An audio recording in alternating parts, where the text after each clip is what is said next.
Kurumjari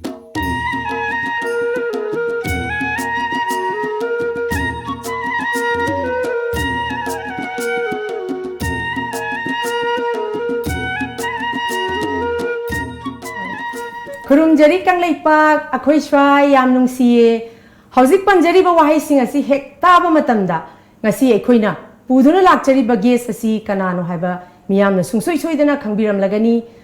Hariba Ges asi Manipurgi, one of the best Yuberni Haiba the Haiman Batokla Ruidabi, she is Iche Kebola Che Kebola Bu. Tam so Manipurgi studio da Taramna Okchari,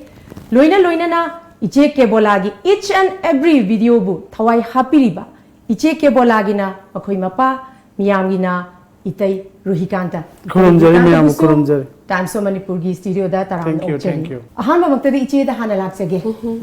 Iche gi Chakungi video se. Mayamna adukimatik hausi viral chatleba. Viral or mayamna dukimatik pamnare. Pambadanatana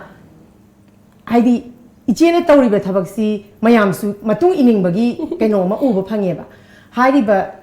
Kenosi, channel Sida, Ichigi, Mayam Hena Pamnari say, Ichigi, way of introductions in Eva. Haidiba way of introductions, Yabira Kanda, Mayam de Ichigi, self introduction, Amtapibi. Kurumjari Kanglaipak, Aina Cincinnati, the Lazering, I did the Koisai High, Kurumjari Kanglaipak. Pumnamak ako'y Kanglaicha Manipuri pumnamak Kurumjari I say han bada Facebook da saba thakpa thaba po thaba gi khara sum mayam ga interaction taunaba ai di khara thapna leijabani na han hona jabani aina thajaraga thongjaba adagi aina meitei gi akhoi gi Kanglaipak gi Manipuri gi phi si su yam setjaningba aina yamna su pamjaba akhoi gi phi sing si sepham su leirakta yam thapna tamna leiramnina mayamga su yamna unajaningba yam lonely oiba mayam dudagi aina kamain taroga ai isa se khara feeling good oinaba honajakibani aina sumaina saba thakpagi kaino da Facebook da upload tawrakpadi sahi ani ahum sujare adagi akhoi imanabi manava aina sing mayamna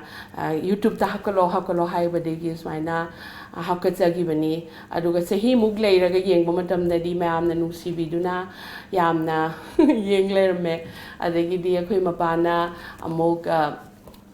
khara last December 2018 da upload tawjaraga mayamna nungsibiba comment tawbiba subscriber tawbiba adumain tawdana ibo sukimatik nungsibiba hainingai leitana nuaijai Kurumjari mayambu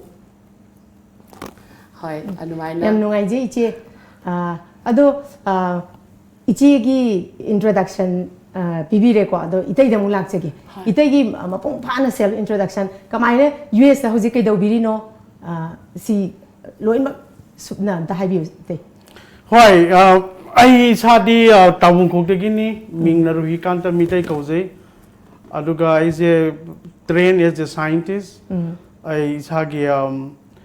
cancer research ta angang sing gi blood cancer gi maram da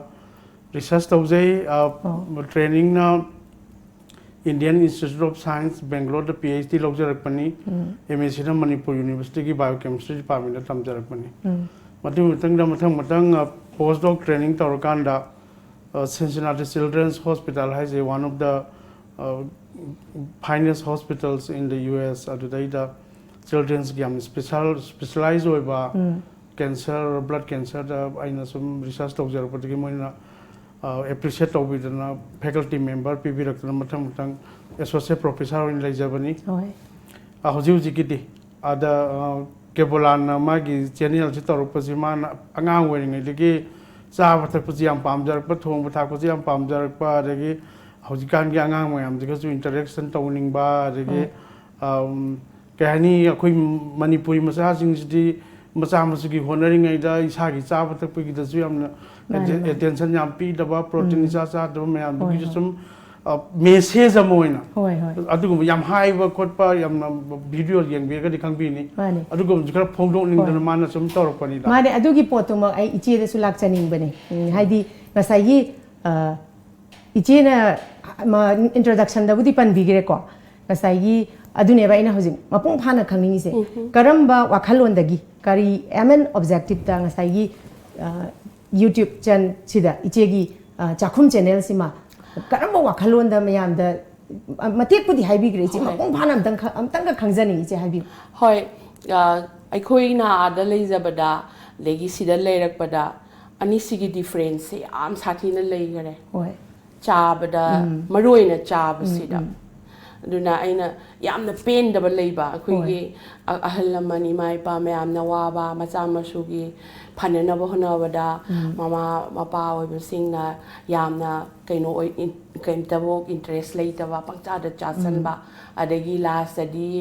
mahisa dora kanda di adum punsi do loisan giba du mayam je ai thamoi se am nuai jada ba hai tare aduna moi di amna punsi se amna maruina yam nuai na leiba adegi moi di college he ka ga masa sing je han ne yeng da ba da khoi di like tam han le adegi thabak dong na ba mok adegi amuk luhong na ba mok adegi amuk sosti pu na ba mok so many things mama pas da dum burden se pi da dependent adum oi bane adum leire ba aduna adu maya moi adana college se sa kari noi tok tawro haiba gumba adegi adum angang khara tham lobi ba mama ba da angang duna nupa ne hek lobi da ba ta seng na har da my husband duna lobi ba ya ba do lobi de ba adegi adu gumba ki sukhara di haining e ta seng na har di nupi ga nupa ga se nupi na da pangwa da wa ba su le adum wa da na lai adu gumba mayam do ai se sum sauning ba hai dok pa dia da ba aduna ai na khara phongdok ning mane ba ta seng ba gi di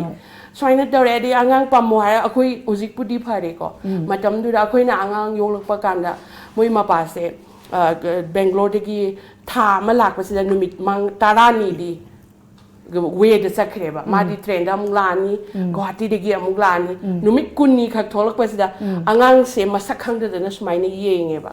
ado ma pam ma swi kai je ba dugu ma me ama khoi mai pa na tawrok pa mayam ama hojik pudi am na reform tawre hai ne gi chanabi du da in du na leiba adu go mayam du sum sauning ba adu budi to khro maroina hakchang du kalladi nu bi akoi di ware hai de ba mane akoi ma na no mata ware hai gi de no mata congrats la saksa de moi da tu a gano are MaPa kha sa san arai tong na le la khi ba hojik te kari sa ra loire mane no ai jara kanda adugo mayam adigi moina ingo moigi di angang masa pok tangai do phat pamaga magi nupi na office alanga angang do pamaga ngak sangang bangang do pamaga dukan grocery da digi phiron lei bala eba hoi akoi si dadi adu su natte man ikai na badu ni pa na ngang law di akari ki no adugo mayam do hoi aina yamna khangana ngang ba sunate uru ba khara tamjabani du mayam to khoi do sum saugat pa ise chare the akoi changom glass ma tharak tre yerum ma charak tre kang soi khara cha ma gara sukhang khang re ba adigi akoi gi ima se khoi tamu kho gi ma se diabetes ne ba sakti tongana dum thongi magi tongana super fine do thongi akoi no ma ba walking chatlo so hai de kana madana hai bi de ba ma se adum phamjal laga masa dung ngamdre karamte ne advice pi de adu mayam du ngata na lei gi daba khara nungai jara kanda adegi nupi sing nang hang lei tena na ba adu ba adegi nupi de ka phu ba ya ponte adadi police samdoi di angang de ka phu ba adu ma rule nupi de ka ot ba mayam se khalu ga panglong de nungai te ba kang lei pa se adu loina ba to khara kanda haksang pharadi ma thabak suru be ya masa phalak adu kari gi no aphaba sa de ba ne ba adu aphaba se ayam nungai za de ba ai no ai haksang phai adu budi ai gi ba khara problem lei adu na ni cha ba na di na te ba ado pura soi re ba ai khoi kang lei pak se manipuri se lu ma ham du ro ga ai sam song ni nge som song ni nge ada ina sum hai ba ne da isa sing na su sao e nang yam hai na isa hai ni ngomong da ai hai rak sano ke su kai di e thi na ngang pa mi sing do anu ngang so ai ta ga ni e ai na ngang ning ba di yam na le moi di ka mai to i khang bra มาซากิเบรกฟาสต์มาซานาหงนี่ โอ้ย มากระโดดกี้ไม่หนูบากี้เขาอยู่นะมาสมคุดปาลี โอ้ย ภาพแบบไหนนะฮะสิเซเลนส์ตัวดีนั่นเองอะดูมันเสบาตเราก็มากี้ปุ่นซีดูดีจ้าบันนังเรียบ โอ้ยมัน ดูว่าไม่ยามดูอูรุเรก็มวยอากิเคนนาบาสิกิเคนนาบาไม่ยามสิอูรุเรก็ไอ้น่ะมาดูไอ้น่ะจ้าระดีฮักจังพาระดี มันเนี่ย รวยน้ำมันเจ้าไปยัยเดินนะอะคุยเก็บกังเลยบางนี่วอลสิงสีเดียสุกี้มาติดเท่าน้าพะกันข้างเหมือนกันกันโนมันจะว่าเรให้บาคนน่ะมันทุกเตียบอะคุยอีมาสคุยโยเลิกไปดะทุกเตียกว่าดูว่าไม่ยามดูว่าไม่ยามข้างเหมือนกันบ่ดอกคุยดีแต่เซ็งนะข้างบดีกันระบัน โอ้ย นาไอ้เกาสิกะให้น่ารู้ระดีป แต่ รา พอดีขังบัมสุดทกตระ คำบัมสุดทก ตระบัมมาตั้ง อะ เนี่ ไร ย กี้มายังกิจนาบีเน็ตตัวเร่อะคุยกันดูด้วยเนาะอะคุยสู้มวยกันจะมาเนี่ยคุยสู้ตรงนี้ challenge ตรงนี้ให้ไปอะคุยเดพวกนี้เดทกเสร็จเองอะ มันเนี่ย ดูมายังดูไอ้น่ะสมYouTube แต่ Facebook แต่Facebook แต่หันตัวจะรับมัน เสียงนะฮะการตั้งกษัตริย์เจียนะฮะบิริเซกษัตริย์คุยกี่ไม่ใจ community เดนุปีสิงเสียงนะการหันทันยังบางทีมาวงเนี่ยกษัตริย์มาจามาว่ามันเนี่ยมาคุยกี่เสบะลอยมวยลูกีลอยลอยการนุปีเนี่ยจะหอริเซสกานเนี่ยบะ malnutrition โอ้ยให้เป็นเนี่ยบะหาริบะ malnutrition โอ้ริบะปวดซีอีเจียนะนุ่งไอแต่บางทีมาดูแต่ message ปีบโอ้ยนะหาริบะจากคุณอีเจียกี่กันโนสิ YouTube แต่ทักกันไปเนี่ย ไปซาเลยสุดคุยนั่นตัวลบเสบาลิสิงตาราพังเงินนะคัลเสบาลิสิงนิปันดีมารุบยาวเอง โอ้ย อะเด็กตารามันนะภาพโป๊ะอะคุยนั่นหายตลอดปะดะอะเด็กจ้าบกี้เสสุดาทัดรักเดียบงาดีกิโลมเลยงาดีกิโลดูดีทามดูเอฟอะเด็กโนพาดกงาจานีตัวลพังบันนุมิตาดูงาสิโนมันกิสุจุกจากกันดับนี้เกโนสังคมทักกันดับนี้อะเด็กอภาวะฮาวายจากกันดับนี้ฮาวายเนี่ยสุดาจานีงักดับนี้ก็สิอะเด็กบิซิติเบิลแค่จ้าฮาวายจานีจานีเดียนะตัวด่าดูมาโปรตีนเนี่ยสุดาจารักเดียบก็สิหักจ้างเดอคุยในดาร์การ์อุริซีแต่เซ็งนะ รวยบะไม่ยามเสียมแต่จารักเดียบ energy giving food then อันเด็กที่ body ไฮ building พาร์ส food กันดีเดสวยเลยสรุปเดสวยเลยสรุปเดสวยเลยที่จะปังกันได้ดมลงนั่นตาเลยดูว่าไม่ยามมามวยดีจะฮีหุมบูหุมดรามวยเดหุมบูสูบเสียคุยดาคุณทรามุกสูบนิพูมุกสูบกันมาเนี่ยบะจะฮีกุนดิแค่นั้นเลยบะมวยยี่หุมบูกับคุยนิพูกันมาเนี่ยบะฮันนี่ฉันก็จะคุยรวมในอันเดียวเลยบะ because of diet มวยดีเงาวันนี้นะมาไม่ดีคราคุย but ยาม healthy เว้ยบะมวยเสกก็ดีกินน้อยบะมวยดี life long เฮกเขาบดกี้อดูมบะกี advance ตัวละเอบคุยเดียเขาเดรอลุยมาตักตาไอสมขันจับดาคุยเกี่ยวสำนักดาฮาวายจากกไม่ล้วนนี่ให้ไปเจ้าสิเกี่ยงานจริงที่โฮสเทลได้เลยรำนี้นะมาปานได้เลยรำนี้นะซาดิจานิงบะ not only that บังกลาเทศได้เลยบะไม่เตยซิงเด็กกัสฮาร์ได้เลยบะ even middle east ได้เลยบะซิงมวยจูอย่างยิ่งเงี้ยวเก็บไลฟ์วิดีโอเสีย so คุยน่ะอเมริกาได้ฮาวายจากสิยุมได้ล้วนบได้ล้วนแล้วก็อาซาเท่ากับคิดตั้งใจเลยก็โอ้ยนะบดอกอาซาเท่ายาวได้ฮาวายจากสิโอ้ยอยู่ยาเดียวอเมริกาล้วนบฮาวายจากสิอะทุกคนบ้า recipe มาซ้ำมาสู้ไม่ได้กี่พูดสิจูไม่อันนั้นซุ่ม popularize ตัวให้ตายเนี่ยอะทุกจูมาเนี่ยให้จะตายโอ้ยมารักที่ทะเลอีกทีกว่าอะดูดาไอ้น้องอีกทีลักษณะนี้สิงั้นสายกี่ไม่อันกี่กันว่าให้เนื้อแบบดีเลยบ่ไม่ปักละบ่นุปามากี่มารุมดาสุดยอดช่วยแต่นุปีมาเลยกันนี่นะ behind every success man there is a woman นะอะดูไอ้น้องเขาจีองลักนี่สินะยาม contrast ไว้บ่ดูอีจีเสอาศัยไม่ปักเตะหาไปดิชุนยายารวยดับเนี่ยบ่มีน้ำมีสักครั้งไปสิแต่ไอ้แต่ไรมาสักครั้งไปยาวนะเตะบ่ดูดาไอ้น้องเขาจีลักษณะนี้สิมานี่จีไม่ยามนะดูกี่มันคงสิระบ่นี่อะดูให้บ่คุยนะซุ่มอุจจาระขังจะแบบวิดีโอดา each and every อีเจกีวิดีโอสิดาคุยนะอุจจาระพังอีเสงั้นสิอีเจกีพังลิบะไม่ปักไปสิอีเตกี support ยาวจักดีโอ้ยทกปะโอ้ยรวยเสไอ้ไฮเจนิ่งเงี้ยบ่อะดูอีเตกียามนะ supportive โอ้ยบ่กันว่าไม่ยามมาคุยนะวิดีโอดาอุบพังใจก็คนเจริญนะตาพังใจดูอีเตกีนะการีก็ไม่นะการัมบ่ว่าขลุ่นตะกี้อีเจบุการัมบ่ว่าขลุ่นแต่ support ตัววิบันพัฒนาตาให้อยู่อีเตใช่อะดูให้เด็กที่มามังดาไอ้น่ะ scientist มั่วอีจะได้สิจูเก็บลากิยามนะ support พี่พี่ได้ให้จะตายไอ้น่ะเบงโกลด์ PhD ตัวยังไง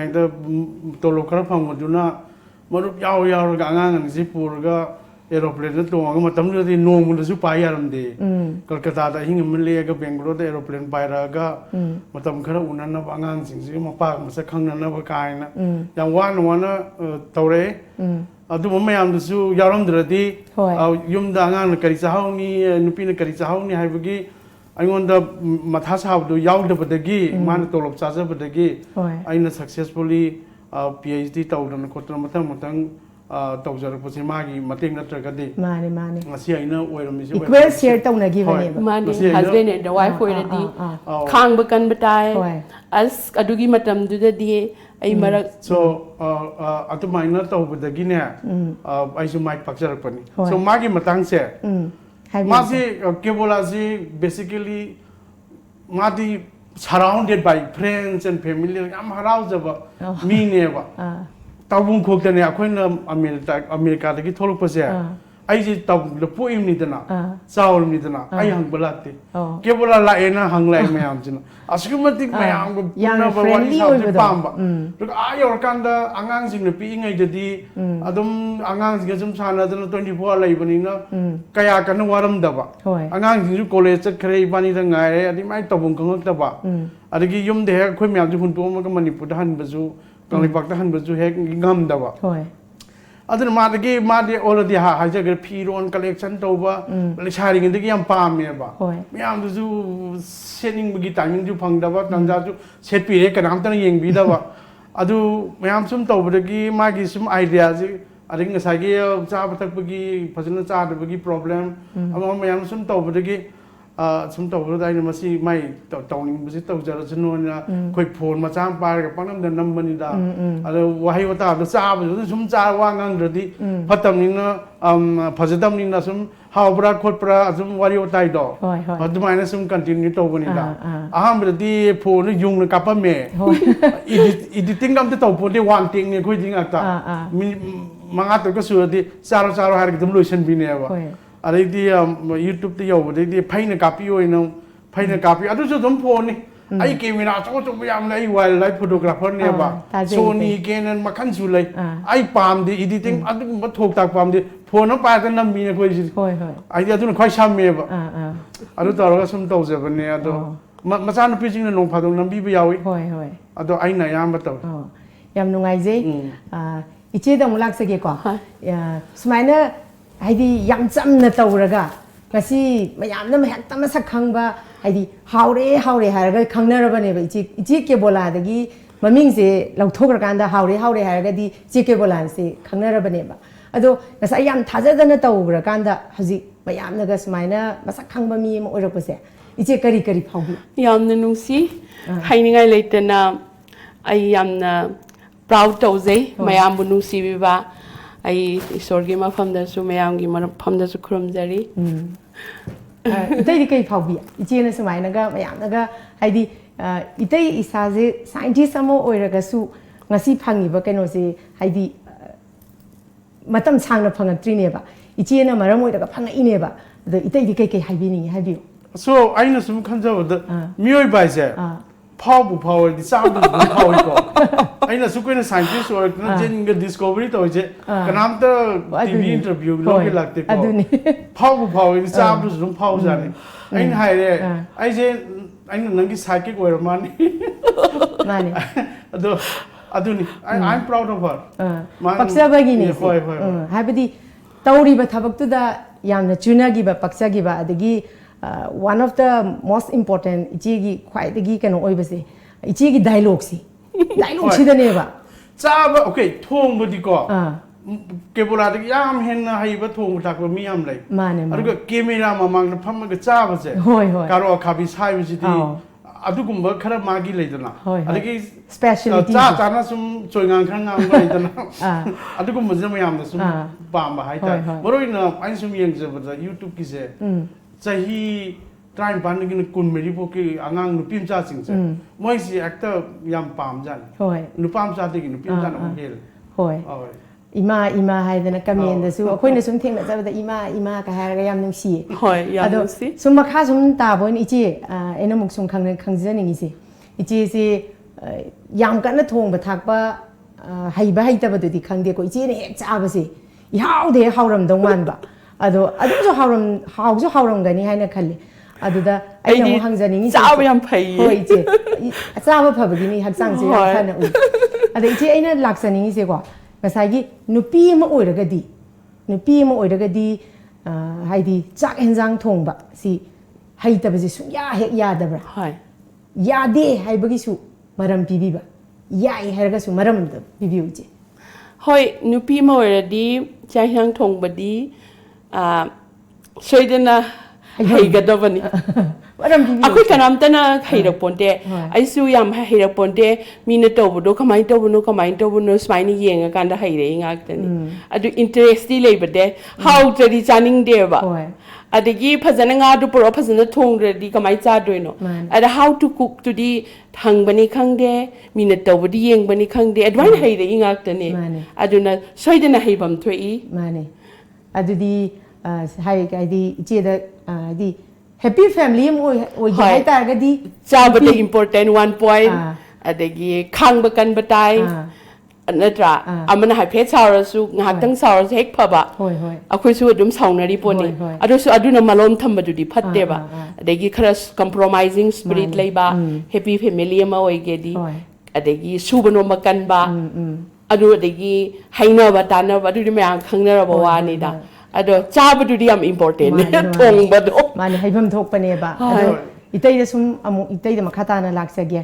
ꯑꯩꯈꯣꯏꯅ ꯇꯥꯖꯕꯗ ꯏꯆꯦꯒ ꯏꯇꯩꯒꯁꯦ love ꯃꯦꯔꯤꯌꯦꯖꯅꯤ ꯌꯥꯝ ꯅꯨꯡꯁꯤꯅꯩꯅ ꯇꯥꯏꯌꯦꯕ ꯑꯗꯣ ꯍꯧꯖꯤꯛ ꯑꯉꯥꯡ ꯑꯅꯤ ꯂꯩꯔꯦ ꯏꯆꯥꯅꯨꯄꯤꯁꯨ ꯂꯣꯏꯅꯃꯛ ꯆꯥꯎꯔꯦ ꯍꯥꯏꯅ ꯇꯥꯔꯦ ꯑꯗꯣ ꯑꯉꯥꯡꯁꯨ ꯂꯣꯏꯅꯃꯛ ꯆꯥꯎꯔꯕ ꯑꯗꯣ ꯑꯩꯈꯣꯏꯅ ꯎꯕꯗꯗꯤ ꯁ꯭ꯇꯤꯜ ꯍꯧꯖꯤꯛꯁꯦ ꯊꯥꯏꯅꯒꯤ ꯂꯩꯁꯥꯕꯤ ꯄꯥꯈꯪ ꯑꯃꯒꯤ ꯅꯨꯡꯁꯤꯕꯒꯤꯁꯦ ꯁꯨꯡꯍꯟ ꯍꯟꯊꯗꯅ ꯎꯏꯕ ꯑꯗ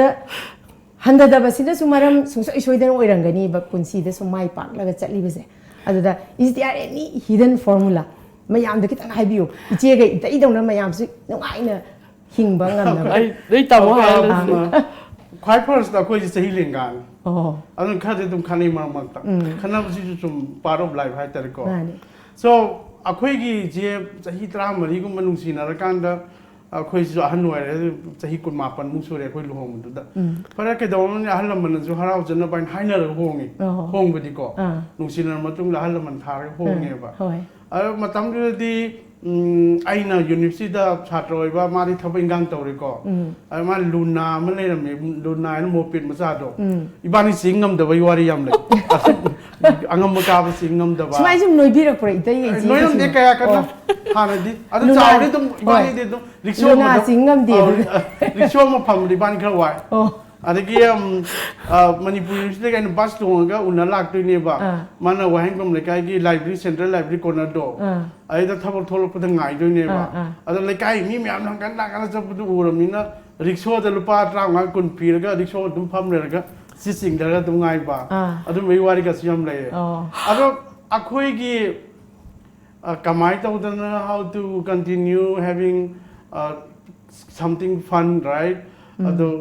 I think it's a part of something like understanding. I guess shortcoming am like magisu limitation me am like adu compromise am di I think now we nungsibagi adagi ka hana kay hani as ubang am daba lai udradi lai am daba ga di sometimes slowly adum sahi na sum yam chalapani na ko adugumadi sum little bit fade away but nungsibadu di adum handaba laite okay ichi so handade ko handade as nungsigraba wari yam laigreda mati am dali dio ne ichi ta ni tamoge bani lohonge thani yar Bangalore le halakpasi thanda kano dagi Bangalore dagi Guwahati ba wan numir humni gi train da lai and then Guwahati dagi Imphal da bus da lai kapasi ithanda mari lathilak pasu yad re adagi moi tabung khok to akhoi gi oire adai kanam ta su khangna banatte ithanda ibu kamai taw sanga dagi adagi sungna laktre 1994 do adagi March January gi tang tara taretse khuigi lohong ba numine ba 11 da ma si thungare adagi amu numi tara tare ni ler ma sakhare ada mad gi numi tu diam queen lei ba ya de na student ni na อะไรไม่คุได้มันนำเดินนำมันก็ข้างนี้เป็นอีกไกนุ่งสีไกเดินหายแล้วมันยาขันเหลือกับนี่ยาอันตุกี้วารีต่อไอ้ให้จะเกี่ยวกับอันตุ anniversary นี่ว่าคุยกี่อะไรแต่ไอ้ที่ฉันจัดชีระมายามนะคุยเล็บเม็ดเลยนะRuhi I think you should go and everyone is saying okay ที่เกี่ยวที่ก็ฮุกดีBangalore Guwahati Express นั่นเลย Bangalore Express หาประกอบเลยอันนั้นจัดชีระจะคุ้มเจอว่าจะอะไรให้ไปกี่หรือเปล่าวันนี้ชุดที่ตัดแต่ลงโทษนี่จะให้วันละไปเสียอันนั้นมายามนะให้นั่ง you should go หาเลยก็reserve สุดโต่งแต่เบกมาเบกมาพิกรับเสร็จแล้วก็เบงโลร์กีเรลเวย์สเตชันพาเราเนี่ยแต่เสร็จแล้วก็ unreserved compartment จะจงคิดปีเนี่ยว่าแล้วก็สุ่มสเตชันกูที่แค่กลมเท่านั้นก็ได้ก็สุ่มกังกะลักมีเจสุ่มยามกะลักอันนี้กุวาตีเอาเลยกุวาตีที่ที่มาปุยเอาเลยที่มาทำดูดันเนี่ยคุยกี่ริมสเตอร์ออกตัวมายามมาโนเมกับนั่นเป็นอินซิเดนต์ตัวอันนี้ก็ทงนั่นเดินนะบัสอินพายุพวกกิบัสยังจะพังเดินนะกันว่าตัวก็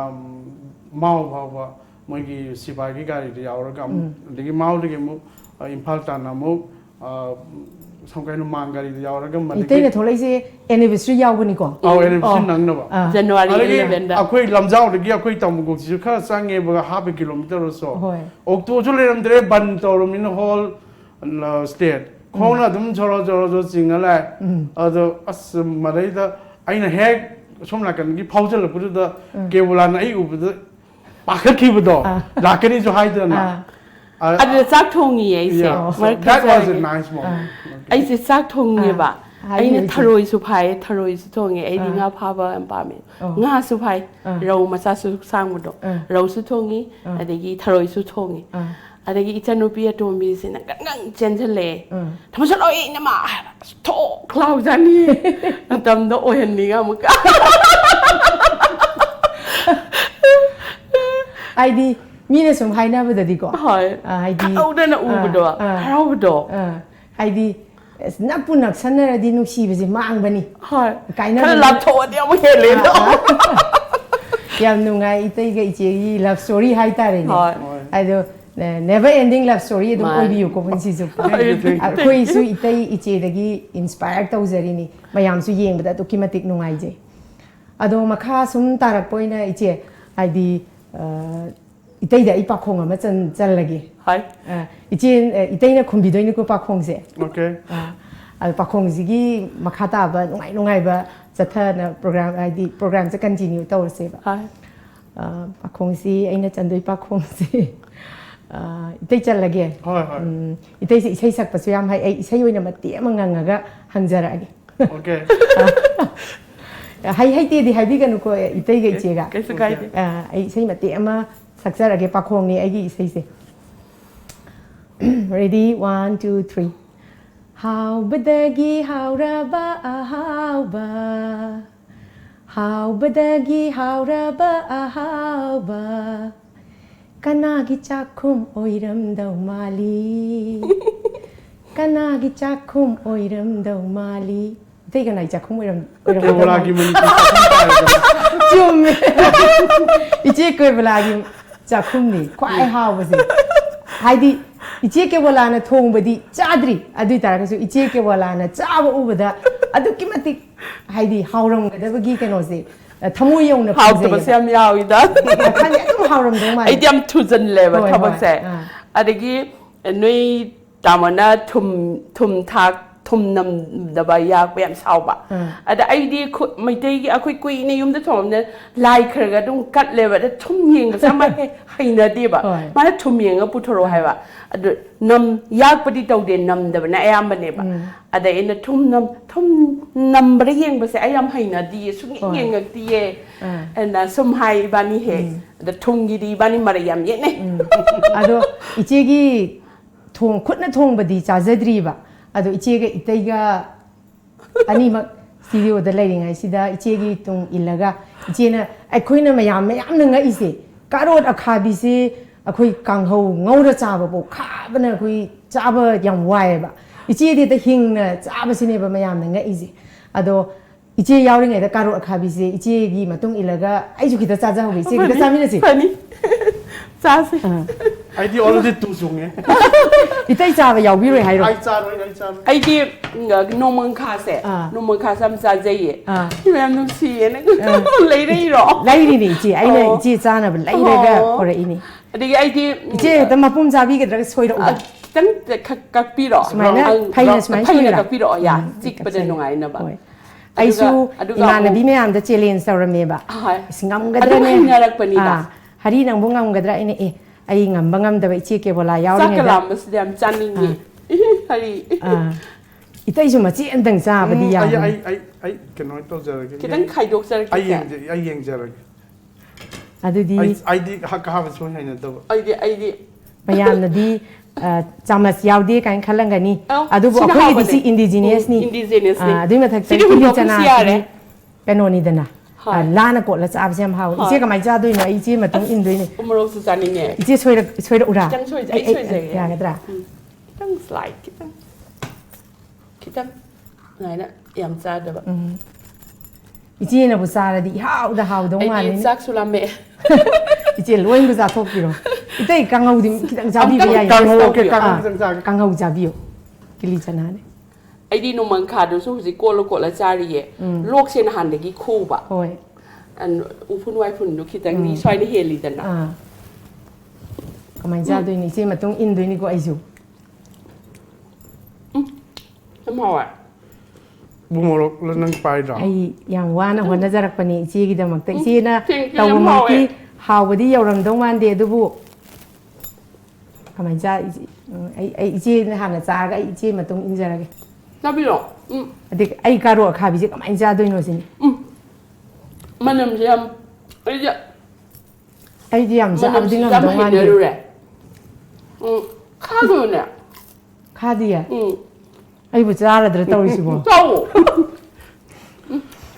เจ้าให้นั่นนี่ก็ไอ้เจ้าพี่หรออีเต้ดีจ้าบีเลยหรอ Idea jarak. Idea already hona jarak ni ham. อันนี้ที่กิเลสนาเพียงไงมาที่ไหนห้ามมัน หาวินี่จีอ่ะ หาวเนี่ยทุ่มเจ้าก็ให้เนื้อคนเนี่ยหาเวทีเดียอีเต้ยำหาเว Noi jibo asing bukan asing bahawe asing bukan roka. asing bukan roka bini. Okay. Ai ni lagi ni ite. Okay. Ai asa bija la plastic na ka sara jala. Em hawe. Ade khat li na di kha hilam dong ma le ko. No bu na kha ri rai khang de. No, li na kha de ke no. Ji hao yin he.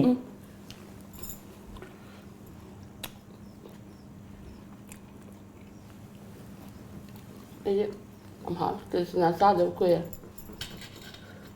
Ai dù xin mà tiếng ngâm chân là cái chia mà tông y là bác. Chia đồng nên nó pi thuộc là bác. Cay rồi.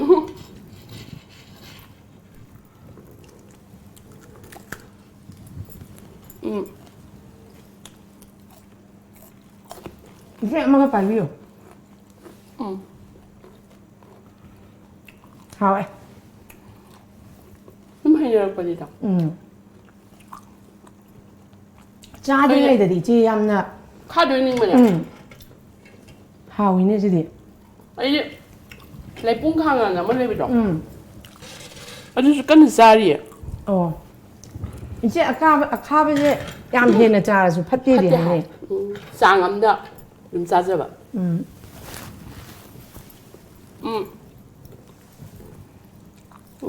Kalau kau bisa jadi yang cupai hai, aku kalau kau apa, aku ada ini semua sakit banyak ya. Ini tuang dah, putra ngan dah, ia dah nanti, ya apa mana mau hea, hau hea lah. Anh kalau kau yang thảm á, anh chỉ là yang thảm, anh thua được hea ngan mà có, kalau kau bị, baru hulai mesti salah. 이 지제 코츠 톰바 말레 파리게 호던 말레 바 호이 크레 디엥 뭐디 갈래 디엥 그디야 데바 가라 가비 발라니 우리 아도 좀 타버지 타 갈렌다 이제는 잡으지 nem hảo 또 말이지 참 푼 싸고 봐봐 미네 오늘은 저 하우글리네 ai xin mà đi ngâm dần cái tàu này nè ꯑꯗꯨꯝ ꯍꯩꯅꯕꯅꯤꯗ ꯍꯥꯎ ꯂꯩꯔꯝꯃꯦ ꯏꯆꯦ ꯑꯩꯅ ꯍꯥꯟꯅ ꯈꯜꯂꯨꯕꯗꯣ ꯑꯣꯏꯔꯝꯗꯦꯕ ꯃꯅꯝꯁꯨ ꯌꯥꯝ ꯅꯨꯡꯁꯤꯗ꯭ꯔꯅꯦ ꯍꯥꯎꯋꯦ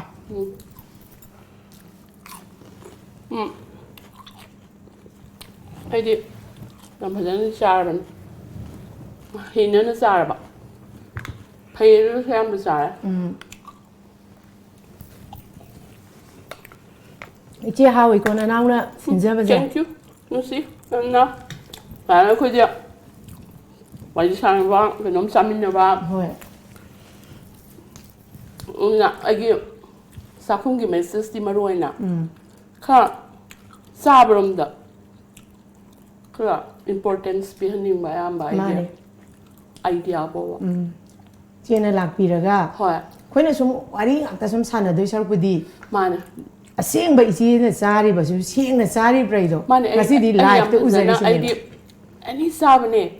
ꯑꯗꯒꯤ ꯃꯨꯛꯊ꯭ꯔꯨꯕꯤ ꯃꯅꯥ ꯑꯩꯅ ꯆꯥꯔꯤꯁꯦ ꯍꯩꯕꯥ ꯃꯅꯥ ꯑꯩꯈꯣꯏꯗ ꯍꯧꯕ ꯑꯗꯒꯤ ꯊꯔꯣꯒꯤ ꯑꯀꯣꯟꯕꯤꯗꯣ ꯏꯅꯥꯎꯅꯨꯄꯤ ꯍꯦꯟꯅꯁꯨ ꯄꯤꯔꯛꯑꯦ ꯑꯗꯒꯤ ꯇꯦꯕꯤ ꯌꯥꯝ ꯄꯥꯜꯂꯦ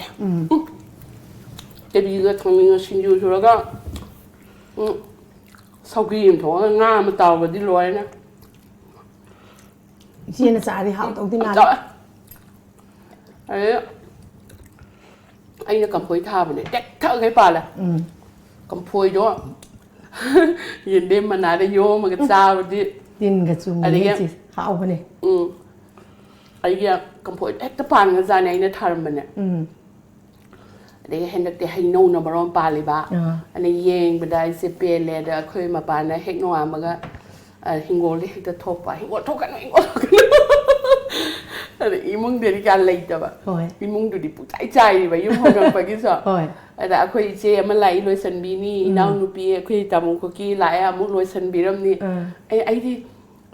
ꯀꯔꯤ ꯄꯣꯠ ꯂꯣꯏꯁꯟꯕꯗꯤ ꯌꯥꯝ ꯊꯜꯂꯦ ꯍꯦ ꯆꯥꯛ ꯊꯣꯡꯕ ꯀꯣꯟ ꯐꯦꯡꯕ ꯑꯗꯨꯒꯤ ꯑꯦꯛꯁꯀ꯭ꯌꯨꯁ ꯃꯤ ꯑꯥꯏꯇꯦꯝꯗꯨꯒꯩꯕꯨꯗꯤ ꯇꯧꯕ ꯑꯗꯒꯤ ꯉꯁꯤꯁꯨ ꯖꯨꯕꯥ ꯀꯨꯁꯝ ꯑꯉꯥꯡꯕ ꯅꯣꯡꯃꯒꯤ ꯄꯣꯠ ꯑꯃ ꯊꯥꯕ ꯌꯥꯝ ꯚꯦꯔꯤ ꯏꯝꯄꯣꯔꯇꯦꯟ ꯏꯆꯦꯁꯦ ꯄ꯭ꯂꯥꯟꯇꯦꯁꯟꯗꯁꯨ ꯌꯥꯝ ꯄꯥꯝꯖꯕ ꯍꯣꯏ ꯍꯣꯏ ꯑꯗꯒꯤ ꯉꯁꯤꯁꯦ ꯑꯩꯅ ꯀꯩꯅꯣ ꯇꯧꯋꯦ ꯏꯆꯦ ꯉꯥꯡꯅ ꯆꯥꯁꯟꯕꯤꯌꯣ ꯑꯗꯨꯝ ꯑꯩꯈꯣꯏ ꯏꯃꯥꯟꯅꯕꯤ ꯗꯥꯛꯇꯔ ꯑꯆꯧꯕꯒ ꯍꯥꯏꯕ ꯕꯅꯁ꯭ꯔꯤꯗꯣ ꯑꯩꯒꯤ ꯌꯥꯝ ꯀ꯭ꯂꯣꯖ ꯐ꯭ꯔꯦꯟꯅꯦ ꯃꯣꯏꯗ ꯆꯠꯂꯦ ꯑꯗꯒꯤ ꯃꯥꯅ ꯀꯩꯀꯩ ꯀꯝꯐꯣꯏ ꯆꯥꯔ ꯀꯩ ꯀꯔꯥ ꯄꯤꯔꯛꯑꯦ ꯑꯩꯈꯣꯏ ꯁꯤꯒꯤ ꯗꯥꯛꯇꯔ ꯕꯅꯁ꯭ꯔꯤ ꯗꯥꯛꯇꯔ ꯑꯆꯧꯕ ꯃꯣꯏꯗꯤ ꯌꯥꯝꯅ ꯐꯥꯎꯔꯕ ꯗꯣꯛꯇꯔꯅꯤ ꯏꯃꯥꯟꯅꯕꯤꯅꯦꯕ ꯑꯗ ꯃꯥꯒꯤꯁꯨ ꯚꯤꯖꯤꯇꯦꯕꯜ ꯀꯌꯥ ꯑꯩꯅ ꯌꯥꯝ ꯐꯩꯅꯦ ꯍꯤꯡꯒꯣꯜꯁꯤꯗꯤ ꯑꯄꯤꯛꯄꯗ ꯑꯣꯏꯔꯁꯨ ꯑꯩꯈꯣꯏ ꯚꯤꯖꯤꯇꯦꯕꯜ ꯒꯥꯔꯗꯦꯟ ꯇꯧꯕ ꯌꯥꯏꯑꯕ ꯑꯗꯣ ꯆꯥꯎꯒꯦꯔꯥ ꯄꯤꯛꯀꯦꯔꯥ ꯀꯤꯆꯟ ꯒꯥꯔꯗꯦꯟ ꯑꯃꯗꯤ ꯊꯝꯒꯗꯕꯅꯦꯕ ꯌꯥꯝ ꯍꯥꯎꯗꯧ ꯃꯥꯜꯂꯦ ꯏꯆꯦ ꯁꯤꯃꯒ ꯆꯥꯁꯟꯕꯤꯔꯣ ꯌꯥꯗ꯭ꯔꯣ ꯆꯥꯎꯁꯨ ꯐꯠꯇꯦꯕ ꯍꯣꯏ ꯍꯣꯏ ꯃꯥꯅꯦ ꯑꯗꯨꯕꯨꯗꯤ ꯍꯥꯎꯗꯤ ꯍꯥꯎꯔꯦꯀꯣ ꯏꯆꯦ ꯀꯥꯡꯍꯧꯁꯦ ꯍꯥꯎꯔꯦꯀꯣ ꯏꯆꯦ ꯊꯦꯡꯛ ꯌꯨ ꯈꯥꯃꯦꯟ ꯑꯈꯥꯕꯁꯤꯗꯤ ꯍꯥꯎ ꯂꯩꯔꯝꯃꯤ ꯏꯆꯦ ꯏꯆꯦ ꯑꯗꯨꯝ ꯊꯝꯕꯤꯌꯣ ꯌꯥꯅꯤ ꯏꯆꯦ ꯏꯁꯤꯡ ꯌꯥꯅꯤ ꯏꯆꯦ ꯏꯆꯦ ꯌꯥꯅꯤ ꯑꯩ ꯃꯈꯥꯗ ꯊꯝꯕꯤꯌꯣ ꯀꯤꯆꯟ ꯒꯥꯔꯗꯦꯟꯁꯦ ꯌꯥꯝ ꯃꯔꯨ ꯑꯣꯏꯌꯦꯕ ꯍꯣꯏ ꯑꯩ ꯎ ꯐꯅꯌꯥꯝ ꯊꯥꯔꯦ ꯅꯣꯡꯃꯒꯤ ꯑꯍꯜ ꯂꯃꯟ ꯍꯥꯏꯅꯕꯗꯣ ꯅꯣꯡꯃꯒꯤ ꯀꯩꯅꯣꯝꯃ ꯄꯥꯝꯕꯤ ꯑꯃ ꯀꯩꯅꯣꯝꯃ ꯊꯥꯎ ꯍꯥꯏꯅꯕꯗꯣ ꯃꯥꯅꯦ ꯃꯔꯨ ꯑꯣꯏꯕ ꯋꯥꯅꯦ ꯍꯧꯖꯤꯛꯇꯤ ꯑꯩꯈꯣꯏ ꯃꯥꯅꯦ ꯀꯪꯂꯩꯄꯥꯛꯀꯤ ꯁꯤꯗꯗꯤ ꯁꯥꯕꯅ ꯍꯥꯟꯅ ꯁꯥꯔꯝꯗꯕ ꯍꯥꯏꯗꯤ ꯀꯛꯊꯠꯄꯒꯤ ꯁꯔꯨꯛ ꯗꯤꯐꯣꯔꯦꯁꯇꯦꯁꯟꯅ ꯍꯦꯜꯂꯛꯄꯁꯦ climate change ꯁꯤꯗꯤ everywhere ꯑꯗꯨꯏꯁꯨ ꯑꯩꯈꯣꯏ ꯅꯣꯔꯠ ꯏꯁ ꯏꯟ ꯄꯥꯔꯇꯤꯀꯨꯂꯔ ꯃꯅꯤꯄꯨꯔꯗꯗꯤ ꯈꯔ ꯑꯗꯨꯝ ꯏꯅꯤꯁꯤꯌꯦꯇꯤꯚ ꯈꯔ ꯇꯧꯗ꯭ꯔꯗꯤ ꯁꯤꯀꯤꯝꯗꯒꯗꯤ ꯌꯥꯝ ꯐꯖꯅ ꯇꯧꯔꯦ ꯑꯩꯈꯣꯏꯁꯦ ꯀꯥꯔꯕꯣꯟ ꯅ꯭ꯌꯨꯇ꯭ꯔꯤꯌꯦꯟꯒꯨꯝꯕ ꯑꯣꯏ ꯉꯝꯃꯗꯤꯀꯣ ꯈ꯭ꯋꯥꯏꯗꯒꯤ ꯑꯩꯅ ꯍꯥꯏꯖꯅꯤꯡꯉꯤꯁꯦ ꯉꯔꯥꯡꯁꯦ ꯑꯩꯈꯣꯏ ꯀꯛꯆꯤꯡ ꯑꯁꯣꯝꯗ ꯑꯗꯨꯝ ꯆꯠꯂꯨꯏꯕ ꯏꯆꯥꯁꯤꯡꯒ ꯁꯣ ꯑꯩꯈꯣꯏꯅ ꯑꯉꯥꯡ ꯑꯣꯏꯔꯤꯉꯩꯗꯤ ꯍꯧꯖꯤꯛ ꯃꯇꯝꯁꯦ ꯂꯧ ꯊꯥꯕ ꯂꯤꯡꯕ ꯃꯇꯝ ꯌꯧꯔꯕꯅꯦꯕ ꯑꯣꯜꯃꯣꯁ ꯖꯨꯂꯥꯏ ꯌꯧꯔꯦꯗꯅ ꯁꯣ ꯅꯣꯡꯁꯦ ꯂꯥꯛꯇ꯭ꯔꯕꯅꯤꯅ ꯀꯅꯥꯝꯇ ꯂꯧꯁꯦ ꯎꯕ ꯌꯥꯗ꯭ꯔꯦ ꯑꯁꯪꯕ ꯑꯝꯇ ꯎꯍꯧꯗꯦ ꯑꯩꯈꯣꯏ ꯑꯗꯥꯏꯗꯁꯨ ꯊꯥ ꯌꯥꯗꯦ ꯑꯗꯣ ꯃꯁꯤꯗ ꯄꯣꯏꯟꯗꯤ ꯀꯃꯥꯏꯅ ꯇꯧꯒꯦꯗ ꯈ꯭ꯋꯥꯏꯗꯒꯤ ꯃꯦꯟ ꯄꯣꯂꯨꯇꯔ ꯑꯣꯏꯔꯤꯁꯤꯡꯁꯦ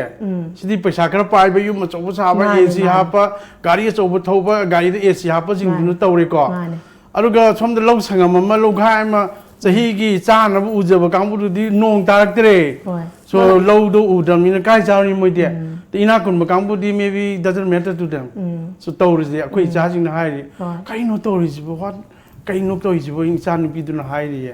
ꯑꯗꯨ เราดูอุบยาตเลยบอกเขาจะพบว่าอุดดีกางเงาระดีปานมังงามอะไรแบบอินชาลามนี่นะ it's very difficult โอ้ยให้ดีวารีช่วยอำนุ่งไงอะดูไอ้น่ะปุ่นชีดะแต่อุบะจ้าบังมารุยขลันบะการอดอาคาวิเศษ that's good that was my big challenge there ba Okay. ichi ite but ichiga itega na maram oraga today I did it I challenge do ina ngam me ba I really feel very good. happy very good ยำนะดูข้างบ่มาจากการเลย Mani. พย How so how the mini ichi? ข้างบ่กันเดียเด็ดนะมารวยนะ Mani. อะดูพยนะไอ้หันทำมาเด็ดไอ้สู้สมจาเด็ดอะเด็กอินเดียนี่สอนการอขับมาฮีก็เสียมเลยเนี่ยบ่ไอ้นั่นมาฮีก็ดีก็ซ้ำทั้งดิกันเนี่ยเสียไม่เนาะสุขังเดขับดูดิดุมโกลกับสารีกุมบันีดุมซาบุงมีนะดุมซาquiบเนี่ยบ่ดูเด็กอะเด็กไอ้เตยเด็กจำอูเร่เตย South ไอ้คุยเอเชียนกังบูสิงเสไทยแลนด์กริกราChinese Vietnam sing se muy su karo khab sem pa me ade muy su masase dum patra ni Chinese ka sa dum masase ka samna yam healthy oina ui ba muy di vegetables am cha ba do ane sum muy gi sum ura ga khang ura ga sum khang jarak ba gi wani da ade muy di karo khabi se muy gi na ama thwe pura swaina jog di law da ba khara smoothie oi ba but khara di maku do khara yo di law ಅದು ಮೋಯ್ ಅಬ್ಸೈ ಹೋಯ್ ಅಲ್ಲಿಗೆ ಮೋಯ್ದೆ ಕೋಲಗ ಚಾಬ್ದಿ ಉದೆ ಹೈಪೆಟ್ fry ಓ steam dobni da steam do ಅದಕ್ಕೆ ಫ್ರೈ ಜೋ ಖಿತಂಗ್ ತೋ ಬಸೋಯ್ ಸೋಸ್ ಖರಾ ಹಬ್ಸನ್ ಬಾ ಅದಕ್ಕೆ ಮೋಯ್ ಸೋ ಖಿನ ngೌರಿಬ ಖಜಿಂಗರ ಥಾಕ್ಸನ್ ಬಾ ಮುಂದಿ ಮುಲ್ಹಂದೆ ಬ ಮೋಯ್ ಫುಡ್ ಸಿಂಗ್ಸ್ ಅದ ಮೋಯ್ದೆ amna yam healthy oil maroin Chinese things ado ngasai tree plantations ne ichi gi hobby ne ba mane ai adagi itai gi hobby se wildlife photography hoi ga wana lep to ke research ki kamai to si phone ji ki duk ta dri no ko ko se saro ga ngasai gi office hala pura turien ma pan da ka pan ma pan da nga ithan nei tom da photo camera par uchi ka par pu yeng ga ari uchi nga lak pa le dai na adu gum do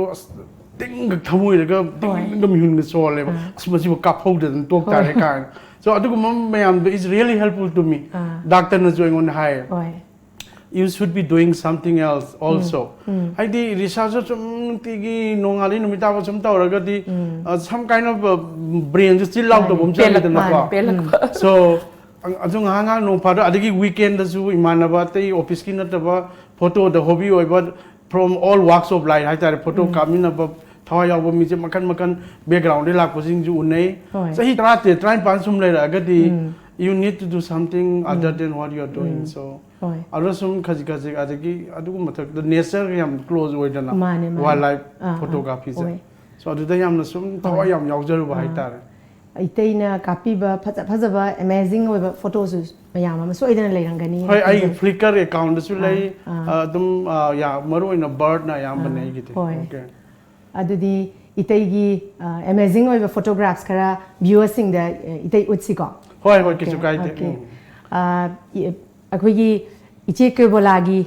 moi MaPa sir Ruhikanta ai samana bidi itai kauzari akhoi itai Ruhikant gi wildlife photography gi amazing oiba photograph kara mayam da khudol samjage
yam nungaire makha tarak poina ekhoi karo khabi su chagre unsigi karo khabi chaba ngamni hingna chaba ngamni haina thajabagi asal leirudrabi haksu iche kebola na maram oiraga ngasi mayamgi mamangda karot akhabi chakre karot akhabi chakra batungda hauzik ekhoi yam nungai ba segment ama khak pujarake segment asigi maming di kanana ngwe yengna si hai kanana ngwe yengna si haiba segment asi aina question chap manaba itaiga ichega da chap manaba question ama hangjagani haiba question je aina second khara bijagani second 10 second bijagani ado thuna pakhom piba ngambaduna winner oirani aduga ngasagi loser oi horiduna haidi aina kaino ma haijare sei sakpi batare haidi ngasai khoi dai sei sakpa yam hai bane ba adugi khudong chabang khak laujaraga sigi segment se itei makhaja thaji ko apobana saktoi ro apobana saktoi ni ai poroi adudi haurasi re itei haurasi ko okay kanana ngamge yeng na si haibagi ahamba wahangda leizare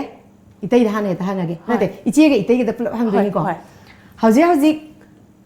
itei amadi ichegi mangda family bi host oibiri bi oizari bi hari priya haki matang da word manga khakta habiu tuna 10 second ko ai countdown haujarage nang jebegi machine right yes right school da su oja hoy oi adage tom tv da ju thabak tawi sol chudri ba manga sudri ahunga ta ngai ri tei angang su yaure masak su phajai okay azun nangi ni dana itegi lagi khumiri ne loi daure sten 83 okay 10 9 8 7 6 okay karo khabi chai na 4 ama wali e karo khabi sawa agi gari macha tong 2 1 yes right Kita kuina chang ma le kanana hena thu doi ja no yengasi adudi iche na haibi tare ai mang da phamjari ba host oiri ba ai haki maram de yam tela one word no se iche ai na hayu bjing du haibi ya de ya right okay oja oi ya dei hai hala ji ke dor ge kariya ai na hai doi na tro hai badi itei na haibi bu su adum hai hala sira ba ai gi maram de yang hauji sai tau bu su dum hai bi ai je ano upi upi lai chili sari cheli khudo ani si khuji ahum si yeah khuji am ani ka tani ado thu ba je iche na hale iche na winner oire ai da winner de khan lok tu na dro lok tu na de ai dia au wa hai be mane ado di isai je itai na sakpi tare right ado so me ai dia de ai se de sai khudol tambiyo okay machi am thang sakyo ke nasai ge Bangalore gi wari du kitang mari leina ba okay ngasi de so matam du di akhoi je scholarship cha lising chani pa ng phangami tham da khoi PhD tawring a thosi am phange ko adagi scholarship phangba nu misida khoi gi yasanpur aina khoi get je langtho ga phone is matam du di like PCO da tawna ram cell phone leina ram de ko box ya long distance call ga to no phaduka mai tawn toro ko phangba numiter harau da ga chalaga phone ga tawi ba yumda ala kebola na som da ngai de ni phone je adai da aina pet phone da saki be sen sak jage ya ni sakio nauri bilai rangi laina da inglawa nungsina yairakpada ningtham ahingsida nangbu karamna lelibagene sanarabi nangbu karamna lelibage sanarabi sanarabi That's it. อาจจะเย่อีเจียมพูดใจกว่าได้ยินใช่ไหม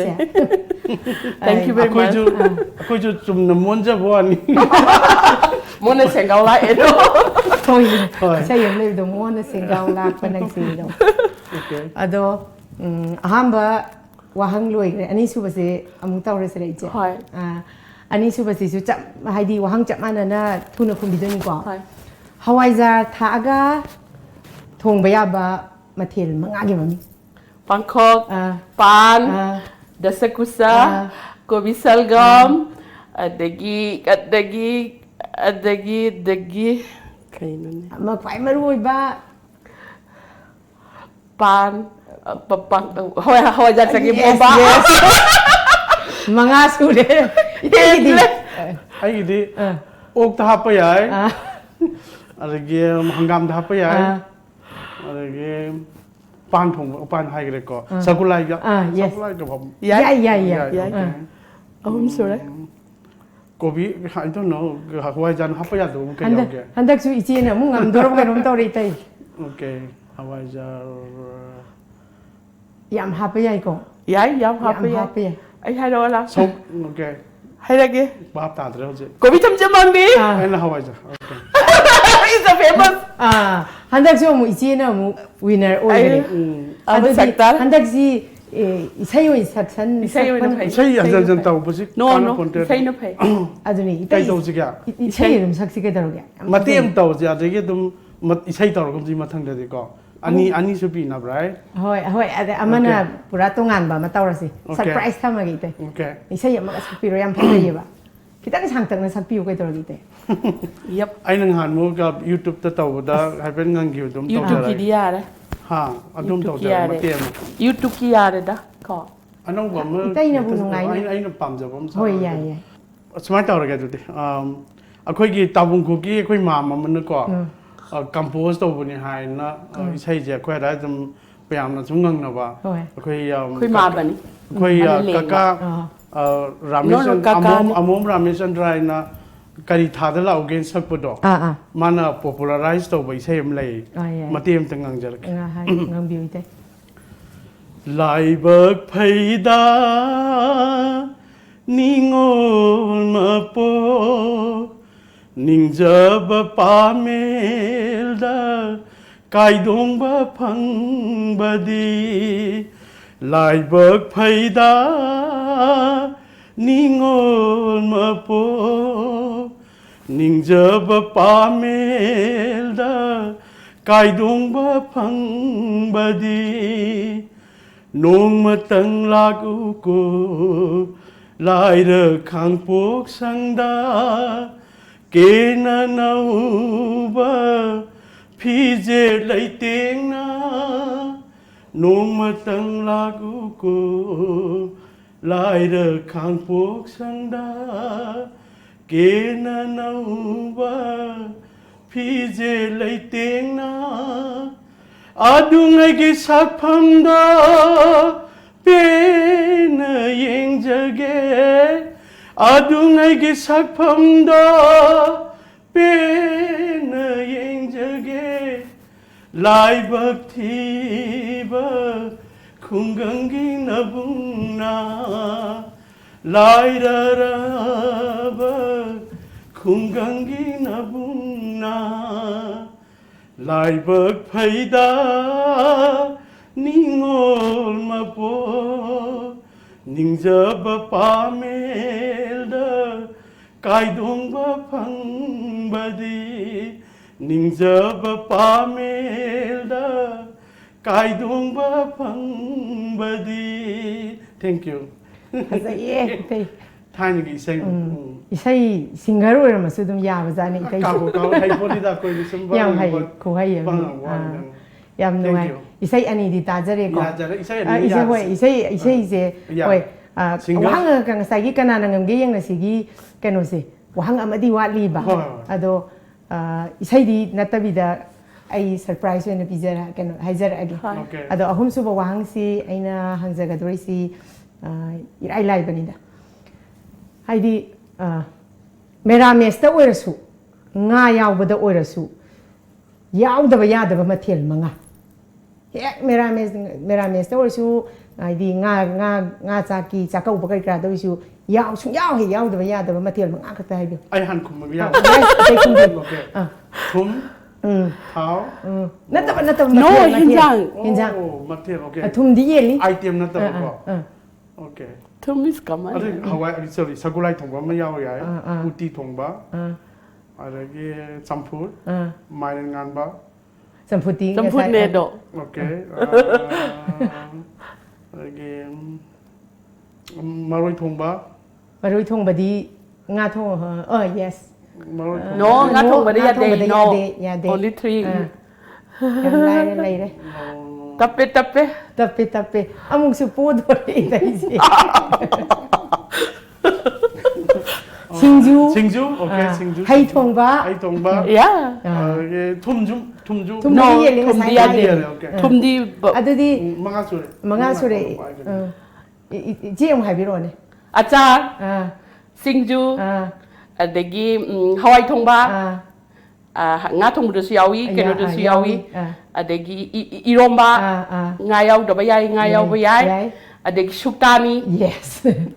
ꯁꯨꯛꯇꯥꯅꯤ ꯉꯥꯗ ꯌꯥꯎꯗꯦ Sorry, nga de yaude. Karino. Pakora. ꯄꯀꯣꯔꯥ ꯉꯥꯗ ꯌꯥꯎꯗꯦ ꯉꯥ ꯊꯣꯡꯕꯗ ꯉꯥ ꯑꯇꯥꯎꯕ ꯍꯥꯞꯇ꯭ꯔꯗꯤ ꯄꯀꯣꯔꯥꯗꯤ ꯍꯥꯞꯅꯩꯀꯣ ꯏꯆꯦ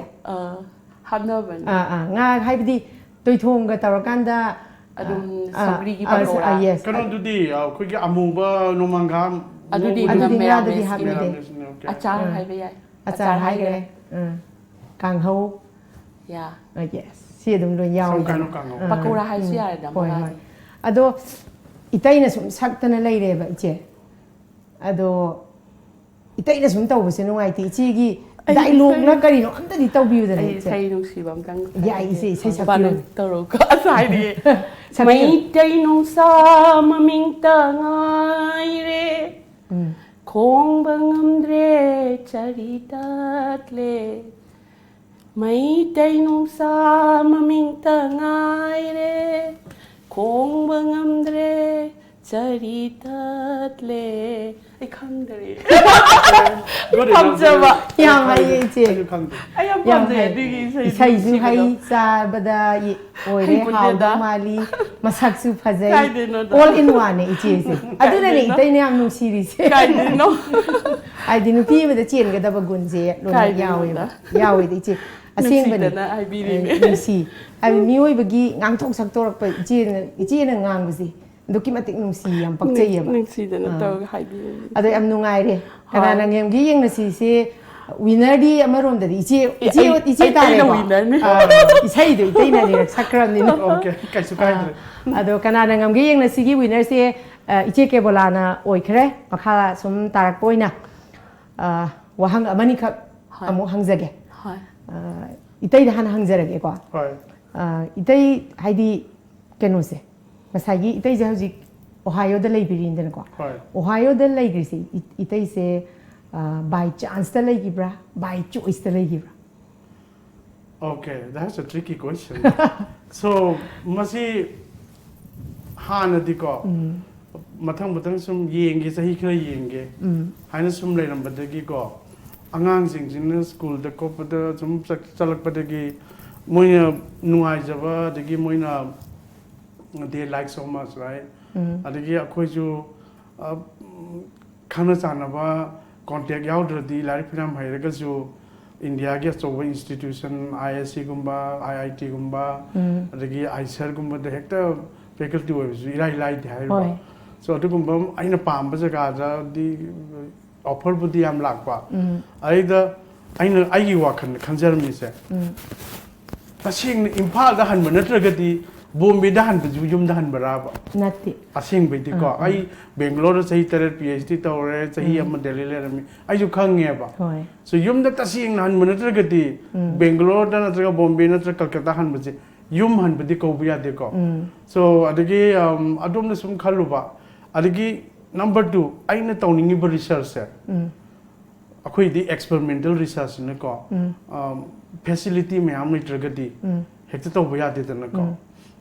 aduna adugi sum mayam sum khalaga aina na hawe ngai da anyway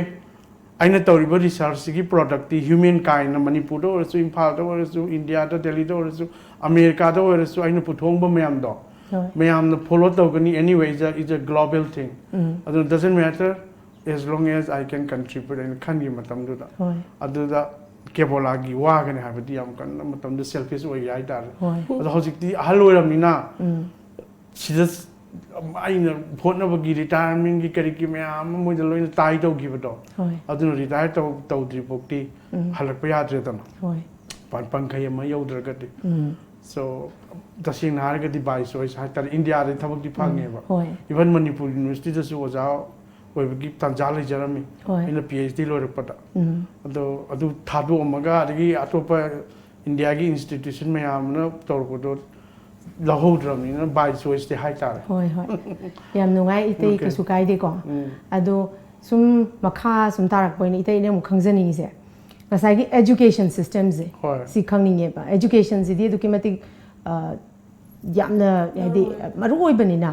hadi khoi gi manipur education system ziga ngasai gi us ki education system ziga how much different okay so some higher with the US ki system that the tuition to why but the ko number 1 to begin with okay so is must public schools na 90% of the students is public school to chale koi higher kan government school hai tar ari private school khar lai moi dia mina kara khun ba khar dana charpan so public school si da moi na kahani right to education na angang kudimak class 12 how was there free education pi bus lai lawi adi thate lairik pi even lunch box pi adi moina tawbusina angang harau na bus school gi activities je yam yawe aduga saida lairik matang chum thana angang pi manangan te kai lairik pu bu do madi tawdre ko aduga maruina aina moi da appreciate tawbuse kamai tawge da se akoi laikai da leiba meeting se mana chaning ba school da chatpa yate ba akoi district school district en khai doe so tabung kok to le ga na tabung kok na kon ba school da chatpa ta ba adagi tera da le ga na tera gi school da chatpa ta ba public school ni ko hai sa parbe oi re budi pasam pi ga anywhere chatpa so aduna kamai to ge da ina yam khun ba laikai do aduna moi di kahani real tax so yumgi मोगी property tax yam pi $1 million ki house di sahim da lupa yam pi तना adu ya paisa yam lak pani na school do moi di yam pan CMB re adu ga angang nu bijing du yam pan tam bi ba adu lai bak thibana kan lai re ma pham du da lai ba kambu du di property dagi kari dagi revenue yam lak tam ni ko school do dum khara dum hanthare ba public school wa ga so adu mayam jina bieng ne ri se aina kai gum lam lege har di yum lege di school phab da yengo cha man bus yum se school du gi matung in paisa je double kenan ne ba phajana cha ba yum se amadra tangkhai pi ni amadra double pi ne ba school district tu na faragati so adu mai na tawe school je aduga school gi di angang gi di yam phajana angang na pam na bonai larik pi ga hong wa to hon bi moi gi larik yeng ga taw bi im ju tawe adagi another point is class for example class 3 tam angang sing cha lar yam na haiba kharga tang haiba adagi kitang just barely haiba makhan yam bi den ko so aduna same like to tam bi ga ti ne lar yam haiba ngang bor zui dana anu moi kamai to gi moi gi school system je standard haibam le madu standard na kamai to gi minimum to pass the class right si gai phang ra ga ti pa ba si gi number chat ra ga ti anka si hai ra ga ti nang mathangi promotion ka ya hai je same classroom da di lai doine ba hai ki ge so same classroom di lai doin standard ka ya dun ko moi gi curriculum se ari mari gi han ki tang hai ra ba already moi na ngam ga chat pa hai bam lai dana ari academic size na mu level am du tam ko ari mathang dan gifted program na traga accelerated program even ari mathak double accelerated na am su lai ana ka bai ta ge da double accelerated na ko ichan rupi ani mo khal le ba so moi taw sin ne class 8 tam badana class 10 gi la se tam me ko ai di moi no above the grade level sakram ni ko capacity matung ina adage 12 class characteristic moi di like se loina ma tam loi gram ni na advance koi ge placement na college กี class ไม่น้องทำยังก็เทียบตรงพอสิดา physics chemistry อะไรที่ history บิวอะไร language บิวก็อันนั้นก็หมายถึงว่า college ทำจริงไงเนี่ย college กี advanced placement subject ไม่ยอมจะเล่าหรือก็ college กีไม่กี่ board จะไปคัดท่าได้ตั้งนานหรือ college กับว่าจะสहीไม่ได้ทำก็จะอ้อมดึงทำมากี่อะไรบ้างหาหนูลอยนั่นทำทั่วลามนี่นะอันนั้นคนอีจันปีหันโด 3 or 4 years กี college จัดประมาณ high school กีอันนี้ก็ไม่ advanced placement ไม่ยอมจะ53 credits แล้วแค่นู้นลอยสังกัดนี่นะดีกรีอันนี้พังอะไรสहीมารีดูดามีน่ะสहीมารีมันนี่อามันทำมาสहीมารีมันนี่จังบดออันนั้นสहीมารีจะดีกรีอันนี้ปาร์อะไรส่วนที่หมายในการนี้ไม่ยังไอ้ดี capacity ยามนะ gifted ใจนะอันนั้น gifted อ่ะอันนี้หลายก็ต้องพอดีพอว่าอันนั้นไม่กี่เสียมเลยเปล่าอันนี้ตุปุ่นจันนะที่บอร์ชูเลยตั้งให้บางก็ให้แต่บางก็เสีย my level ดู adjust ตรงนั้นนะบ่ได้อันนี้ให้แต่บุษู don't feel bad so ไม่กี่เสียมเลยเปล่าจะทำแบบนี้นะก็อันนั้นไม่เนี่ยตัวยามเพย์ก็อีเตyeah I think อันนั้นเพย์กันยามเพย์อันนั้นอีเจต้องลักเสียกว่าอีเจก็เขาสิอีเจสิคุยให้ดีคุย culture คุย traditions ดูกี่มาติอีเจน่ะ preserve ตัววิริบ่อีเจน่ะสุ support ตัววิริกว่าอันนั้นคุยมณีปุรคุยไม่ได้ community สิเดีจัดตับ American สิ่งนั้นดีจัดป่ะดูก็อีเจน่ะก็ดียามเนี่ย inspire ตัวจะว่าสิมาดีคุยไม่ได้สิ่งเช่นนั้นสิมก็สุดจัดแล้วมาดีคุยจะแก่ได้ไรบ้างพักแต่ว่าการขันว่ายาวเลยยามยาวจะให้ตั้งให้อยู่เลยมวยดันนุปานนุปีกิทับกเลยเตะ yes มวยอันนี้มักทับกตัวอามันน่ะจักจานอามันน่ะจักทงโซอามันน่ะ help ตกสลักกันเด็กอามัน diaper สินบ่ให้ diaper สินบ่เพราะว่ามวยอ่างดูไม่กี่ wife นี่มาซาพร้อมได้ diaper สินบ่กี่มวยด็อกเตอร์น่ะเก่าเว้ยว่าแกนี่กี่ด็อกเตอร์ดูมวยลอยน่ะอดูก็บ่กี่ ready อดูมวยอันโดยามกาลักใจคุยกังเลยปากเต้าเห็นนี่อดูน่ะสักคันลีเนี่ยมาเนี่ยอันนี้มาตั้งกูอันตึงยานี่ให้บิวใส่เกี่ยวอีเบี้ยมันนะพอยต้นนุปีมาไว้ก็ที่ซักถงมาให้ก็ได้วันนี้ให้ไปดอกอันนี้ question โดเก็บอะไรวันนี้ให้ไปสมตานาดูแต่คุยนุปีหันดอกนุปาดีให้ด้วยตัวน้อยงังเลยตัวบ่นุปีก็ตั้งให้วิยา bro I can see just came into place so ไม่กี่ว่าขั้นลงso คุยกี่สิ่งใช่เลยบางทีมาพัมดีเป็นโอซิมายน์สิคุยกี่น่ะท้ายนี่ตะกี้ดุมทับ household work สิ household course สินุปีน่ะตัวดับนี่นุปากีแค่นี้สิ่งที่กันเสียบสิเลยกันเลยไอ้ท่าใจนุปีโดชนทะเลเอบะจ้าบกีมาดำพังเลยมันคุยที่ทับตัวดมสูดนะออฟฟิศโอเบจ้าเลยมุ้ยจ้าเลยพัฒนาอันนั้นไม่นุปาไม่มาจ้าดีพัฒนาเสบัดตัววิบากอันนี้อันนั้นไม่นุปาดูเด็กที่ยังยาวสุดเลยดีนุปีดูสุดเลยนุปาดูสุดเลยอ่างดูสุดเลยอาหารดูสุดเลยอันนี้ตรงมีนะวันนั้นพัฒนายามพายจีอันนั้นไม่เนี่ยตัววิบากโอ้ยยามพายอีจีกีว่าขลุ่นอีเตยีว่าขลุ่นสิมาไอ้คุยยีไม่เตย community สิละสูยามทูน่ะอวนบะมาลักตนะให้ดีสิอวนบะลักไปให้บสิให้ดี degrade ตัวบนะเต degrade นะเตนะมาสิมาสานตาบนี่ให้บดีเฮียนะนุ่งไงบะ happy family มออยตัวนี้ both มาใส่ยีนุปาสุนุปีสู mental well being โอ้ยไอ้ยีจานุปีดูนั่นหามุกโทรกปะดาปุ่นน่ะใส่บะคนเสอะไรดามวยกะกาวหุ่มเลยบะอันอังกังสิมาคงหาไม่เอามาคงหาไม่ใช่จำทูแล้ว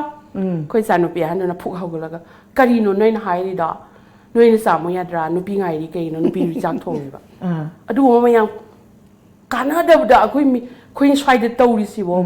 นุปียังไงเดี๋ยวนุปียังไงเดี๋ยวเลยแบบอะไรแกไอ้ตุ้มตัวเล็กพามุงทาระบ่ให้พวกกูมา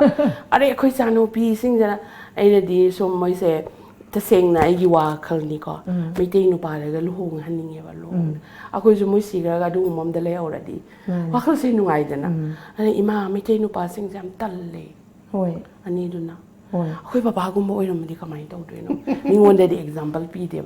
คุยป้ากูบอกว่ามันดีก็ไม่ต้องด้วยเนาะปังทุกจามวันนี้อีจ้าปังทุกจามีคุยเซ็งสมทับตรงนี้เดี๋ยวแม่อันดูอูระปะดูแค่นั้นปะดูอะไรอีสาวสิ่งที่อัมพาราบันนี่คุยกังเลยปะคุยมันนี่ปุริอัมพาราบันนี่น่าหายแบบนั้นอะไรมวยเปลี่ยนเดี๋ยวอะไรตัวดีดูก็มันเดี๋ยวแม่อันดูอูรุบัดอ่ะวารีมาเนี่ยดูมาตอนที่คิดดังดิจังเลยแต่พอดีมาเลยเจ้ก็อีเต้ ꯍꯣꯏ ꯑꯗꯣ ꯃꯇꯝꯒꯤ ꯃꯇꯨꯡ ꯏꯟꯅ ꯑꯑꯣꯟꯕꯕꯨꯗꯤ ꯑꯗꯨꯝ ꯄꯣꯔꯛꯀꯅꯤ ꯇꯧꯃꯤꯟꯅꯗꯕ ꯌꯥꯗꯕꯅꯤ ꯇꯧꯃꯤꯟꯅꯗꯕꯗꯤ ꯌꯥꯗꯦ ꯐꯦꯃꯤꯂꯤꯗꯨꯃ ꯆꯥꯎꯈꯠꯅꯕ ꯍꯣꯠꯅꯕꯗ ꯔꯣꯜꯁꯦ ꯄꯨꯂꯞ ꯃꯥꯟꯅꯅ ꯄꯨꯂꯞꯅ ꯂꯧꯒꯗꯕꯅꯦꯕ ꯋꯥꯛ ꯇꯧꯃꯤꯟꯅꯗꯗꯤ ꯀꯃꯥꯏꯅ ꯊꯨꯅ ꯁ꯭ꯃꯨꯠ ꯑꯣꯏꯗꯣꯏꯅꯣꯕ ꯃꯥꯅꯤ ꯑꯗꯨ ꯑꯣꯏꯇꯥꯔꯒꯗꯤ ꯏꯁꯥ ꯑꯩ ꯍꯣꯏ ꯍꯥꯟꯅ ꯂꯦꯠꯁ ꯕꯤ ꯗ ꯆꯦꯟꯖ ꯍꯣꯏ ꯑꯅ ꯑꯩ ꯍꯣꯏ ꯍꯥꯟꯅ ꯆꯦꯟꯖ ꯇꯧꯔꯒ ꯍꯣꯏ ꯑꯩꯒꯤ ꯐꯦꯃꯤꯂꯤ ꯆꯦꯟꯖ ꯇꯧꯔꯛꯑꯅꯤ ꯑꯩꯒꯤ ꯍꯣꯏ ꯀꯝꯃ꯭ꯌꯨꯅꯤꯇꯤꯗꯨ ꯆꯦꯟꯖ ꯇꯧꯔꯛꯑꯅꯤ ꯍꯣꯏ ꯃꯊꯪ ꯑꯗꯨ ꯑꯣꯏꯇꯥꯔꯒꯗꯤ ꯂꯩꯔꯤꯕ ꯈꯨꯟꯅꯥꯏꯁꯤꯃ ꯆꯦꯟꯖ ꯇꯧꯔꯛꯑꯅꯤꯕ ꯅꯠꯇ꯭ꯔꯥ ꯍꯧꯖꯤꯛꯀꯥꯟꯒꯤ ꯑꯉꯥꯡꯁꯤꯡꯗꯤ ꯌꯥꯝ ꯐꯖꯅ ꯃꯁꯤꯒꯤ ꯑꯥꯏꯗꯤꯌꯥꯁꯤ ꯌꯥꯝ ꯐꯖꯅ ꯂꯩꯔꯦ ꯂꯥꯛꯑꯕꯅꯤ. ꯈꯟꯖꯩꯗ ꯑꯗꯣ ꯑꯩꯈꯣꯏꯒꯤ ꯍꯥꯏꯅꯕ ꯑꯃꯁꯨ ꯂꯩꯔꯗꯅ ꯑꯣꯟꯂꯤ ꯊꯤꯡ ꯁꯤ ꯃꯇꯥꯡꯗ ꯑꯩ ꯌꯥꯝ ꯈꯪ ꯍꯩꯕꯗꯤ ꯅꯠꯇꯦ ꯑꯩ ꯍꯥꯏꯖꯅꯤꯡꯕꯗꯤ ꯑꯩꯈꯣꯏꯒꯤ ꯑꯍꯜ ꯂꯃꯟ ꯑꯩꯈꯣꯏꯒꯤ ꯏꯃꯥ ꯏꯕꯦꯟꯁꯤꯡꯁꯤꯅ ꯃꯔꯨꯑꯣꯏꯅ ꯆꯦꯟꯁꯤ ꯃꯣꯏꯅ ꯇꯧꯕꯁꯦ ꯋꯥꯍꯜꯂꯦꯕ ꯋꯥꯍꯜꯂꯤ ꯃꯁꯨ ꯅꯨꯄꯥꯅ ꯍꯦꯛ ꯂꯨꯅ ꯇꯧꯒꯨꯝ ꯇꯧ ꯑꯗꯨꯝꯕꯒꯤ ꯈꯤꯇꯪ ꯅꯨꯄꯤ ꯑꯣꯏꯕ ꯃꯁꯦꯟꯁꯤꯅ ꯅꯨꯄꯤꯕꯨ ꯑꯁ ꯌꯥꯝ ꯆꯨꯝꯃꯦ ꯈꯤꯇꯪ ꯑꯗꯨꯗꯤ ꯅꯝꯊꯕꯒꯤ ꯌꯥꯝ ꯋꯥꯈꯜꯁꯦ ꯊꯤꯅ ꯆꯨꯝꯃꯦ ꯏꯇꯩ ꯃꯁꯤꯁꯨ ꯅꯝꯕꯔ ꯋꯥꯟ ꯄ꯭ꯔꯣꯕ꯭ꯂꯦꯝꯅꯤ ꯄ꯭ꯔꯣꯕ꯭ꯂꯦꯝꯅꯤ. ꯌꯥꯝ ꯊꯤꯅ ꯆꯨꯝꯃꯦ ꯍꯥꯏꯗꯤ ꯃꯁꯨ ꯄꯣꯛꯄꯗ ꯃꯁꯨ ꯅꯨꯄꯤꯒ ꯃꯁꯨ ꯅꯨꯄꯥꯒꯁꯦ ꯅꯨꯄꯥꯅ ꯍꯦꯛ ꯌꯥꯝ ꯍꯦꯟꯅ ꯂꯨ ꯇꯧꯕꯒꯨꯝꯕ ꯑꯁ ꯑꯩꯈꯣꯏꯗꯤ ꯏꯆꯥ ꯌꯣꯛꯄꯗꯐꯧ ꯁ꯭ꯋꯥꯏꯗ ꯍꯧꯖꯤꯛ ꯇꯧꯅꯔꯤꯕ ꯍꯦꯛꯀꯤ ꯃꯕꯣꯛ ꯑꯣꯏꯕ ꯋꯥꯔꯤꯕ ꯃꯃꯥ ꯑꯣꯏꯕꯗꯨꯅ ꯃꯣꯏꯁꯨ ꯃꯁꯥꯃꯛ ꯅꯨꯄꯤꯅꯤꯀꯣ ꯃꯥꯅꯤ ꯃꯣꯏꯅ ꯈꯤꯇꯪ ꯍꯦꯟꯅ ꯀꯩꯅꯣ ꯑꯣꯏꯖꯔꯛꯑꯒꯗꯤꯕ ꯔꯤꯐꯣꯔꯝ ꯇꯧꯕꯤꯔꯛꯑꯒꯗꯤꯕ ꯃꯥꯅꯤ. ꯃꯁ ꯕꯤ ꯃꯆ ꯏꯖꯤꯌꯔ ꯃꯥꯅꯤ ꯑꯗꯨꯝꯇꯪꯗꯤ ꯍꯥꯏꯖꯅꯤꯡꯉꯤ ꯌꯥꯝ ꯆꯨꯝꯃꯤ ꯑꯉꯥꯡ ꯁꯨꯝ ꯌꯣꯛꯄꯗ ꯑꯩꯈꯣꯏꯁꯨ ꯑꯗꯨꯝ ꯌꯥꯝ ꯊꯦꯡꯅꯩꯌꯦꯕ ꯍꯩ ꯅꯕꯨꯡꯒꯤ ꯆꯥꯛꯇꯣ ꯅꯪ ꯊꯤ ꯍꯣꯏ, ꯍꯣꯏ, ꯌꯥꯗ꯭ꯔꯥ ꯍꯣꯏ. ꯃꯥꯗꯤ ꯃꯥꯅ ꯊꯤꯔꯒ ꯆꯥꯕ ꯌꯥꯕꯗꯣ ꯃꯃꯥꯅꯁꯨ ꯑꯗꯨꯝꯅꯦꯕ ꯁꯤꯁꯤ ꯑꯗꯨꯒꯨꯝꯕ ꯈꯦꯠꯅꯕ ꯃꯌꯥꯝ ꯊꯝꯕꯗꯣ ꯑꯩꯈꯣꯏ ꯁꯤꯁꯤꯅ ꯅꯨꯄꯤ ꯃꯛꯇꯅ ꯆꯦꯟꯖꯁꯤ ꯈꯔ ꯍꯦꯜꯞ ꯃꯥꯅꯤ ꯇꯧꯗ꯭ꯔꯒꯗꯤ ꯃꯥꯅꯤ ꯍꯣꯏ ꯆꯨꯝꯃꯤ ꯍꯣꯏ ꯍꯣꯏ ꯃꯦꯟ ꯔꯣꯜꯁꯦ ꯅꯨꯄꯤꯅ ꯂꯧꯔꯒ ꯅꯨꯄꯤꯅ ꯆꯦꯟꯖ ꯇꯧꯔꯒ ꯍꯣꯏ ꯑꯆꯧꯕ ꯆꯦꯟꯖ ꯑꯃ ꯂꯥꯛꯀꯅꯤ ꯍꯣꯏ ꯍꯥꯏꯕꯅꯦꯕ ꯍꯣꯏ ꯍꯣꯏ ꯂꯨꯛ ꯌꯥꯝ ꯂꯥꯏꯛ ꯅꯨꯡꯉꯥꯏ ꯍꯣꯏ ꯏꯇꯩ ꯍꯣꯏ ꯑꯗꯣ ꯏꯖꯨꯀꯦꯁꯟ ꯁꯤꯁꯇꯦꯝꯁꯨ ꯃꯌꯦꯛ ꯁꯦꯡꯅ ꯇꯥꯛꯄꯤꯔꯦ ꯑꯗꯣ ꯏꯇꯩꯅ ꯌꯨ ꯑꯦꯁꯇ ꯋꯥꯛ ꯇꯧꯕꯅꯤꯅ ꯍꯣꯏ. ꯌꯨ ꯑꯦꯁꯇ ꯉꯁꯥꯏ ꯌꯨ ꯑꯦꯁꯀꯤ ꯑꯦꯝꯄ꯭ꯂꯣꯌꯤ ꯑꯃ ꯑꯣꯏꯅ ꯂꯩꯕꯒ ꯍꯧꯖꯤꯛ ꯁꯤꯗ ꯁ꯭ꯇꯦꯠꯁꯤꯗ ꯑꯩꯈꯣꯏꯒꯤ ꯁ꯭ꯇꯦꯠꯁꯤꯗ ꯊꯕꯛ ꯇꯧꯗ꯭ꯔꯒꯁꯨ ꯁꯝ ꯗꯤꯐ꯭ꯔꯦꯟꯁ ꯈꯔꯗꯤ ꯎꯕ ꯁꯣꯏꯗꯅ ꯐꯪꯒꯅꯤꯕ ꯏꯇꯩ ꯍꯣꯏ ꯀꯔꯤꯒꯗꯤ इतै कई डिफरेंस ले आदा फंग फैसिलिटीज का सोमदा असोम ओके मसी प्राइवेट सेक्टर तौबगा प्राइवेट सेक्टर तौबदि स्वाइदसु थबक तौददि तोलब चाबा यापोन्ट्रे दौजिकान को मोइना गवर्नमेंट सेंट्रल गवर्नमेंट नत्रग स्टेट गवर्नमेंट तौबगदि अखोय आददि everything is accountable performance based नेबा सही खुदिंगे आइजुंगाय असैना रिसर्च याम फजन तौरमी ममांग सहीदा हंदक सहीदा तौददि आइजु बेरा कादुनेबा सो दुना ngakhtang tawraga natraga pung ahum dai laga I thabak loisalmaga chakhe ga ju yadra so adugi definitely adugi maruin time clock se khara time in time out sima compulsory mi ayamba huran ba yadna ba 9 at least 8 hours work tawe adi above all I think aina tolop jari se office da mi lakwa mi am dugi whatever reason help tawna bani tolopi ni ko ai ba I don't no koi swai da leiba mi loina muk chi adugi wakhal lai tabra ju khaliko afaba di loyawi adu ju ai di file ma table ma di table na chan hon na da some kind of ai di moi gi mathong na tabu tong na ko khan ma du yam nuai te ai ju thengna jai adugu mugi kitang mentality da khena bam di masi asing be di school da tam bi ke tabu jan yam chume te maram di ayo ra gan di ko kitang chum to wa ga ni masi honesty hagadra dignity of life adum masi kitang school gi level tambi ga ko moi masandana adum samna the port na mata da adum aina hunto ma di chakhar ma adum khullaga adum kai no trust adum hapchan ba adu de gi dum hawrab jan mane gari thawraga thona orgi water bottle lang thobu ja ujare ba swai da so adu gumba mayam se keno na educational te manga sa ge like te har ga lai su yaute do adu gumba khara basic oiba अदुगुम्बा खर सुमथो आंगांग ओइरिङेदगी तौरगदि को खर फगत्राइन खल the मरोइना यामना नुंगाइ मी के office द संगबदि गाइ लेरमी अपॉइंटमेंट लेरदि ज आइगी मिंग ज सिंपा how to sound your name रुही गान हार they try to even call my name before I walk मी ने आइगा रिकॉग्नाइज तौरमबसे याम नुंगाइ बा फावइदन आइगी मिंग जे कमाइ कौगदगी जहाना औराइ लेरमे सो अदुगुम्बा होय समटाइम्स अखोइजु थेंनै स्वाइदा कैनो हंगुबदा वारी नि माय माने लेरिबा कैनो दो अदुगी तोलोब ने चारी ने हाबदो कावबदौन हेक तौबा अदु याम नुमाइ जते को अखोइदसु कहनी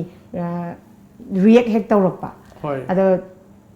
अदुगी नुंगाइ तबबदी समटाइम्स अखोइ सिदा फावबा यावदबदि नते अखोइसु यावरिबने ꯑꯗꯣ ꯃꯐꯝꯅ ꯃꯇꯝꯅ ꯑꯩ ꯈꯛꯇꯅ ꯏꯇꯩ ꯈꯛꯇꯅ ꯏꯆꯦ ꯈꯛꯇꯅ ꯑꯩꯈꯣꯏꯅ ꯆꯦꯟꯖ ꯄꯣꯔꯛꯄꯁꯦ ꯈꯔꯗꯤ ꯋꯥꯈꯤꯒꯗꯕ ꯍꯣꯏ ꯃꯌꯥꯝ ꯄꯨꯝꯅꯃꯛꯇ ꯍꯥꯏꯖꯕꯗꯤꯅꯦ ꯅꯠꯇꯦꯀꯣ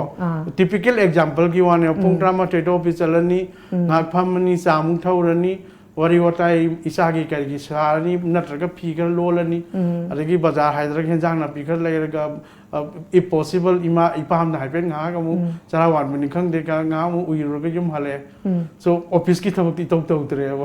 life is easy but nuai din nuai life che ko so thmana sum chahi kuring sum chakraga di akhoi da thabak to oina central government pirak pa mayam di kan kan na hodre da public da de adagi wari ni da hoi ado itaiga ichega se karam kanda hanbagi plan ga di lebire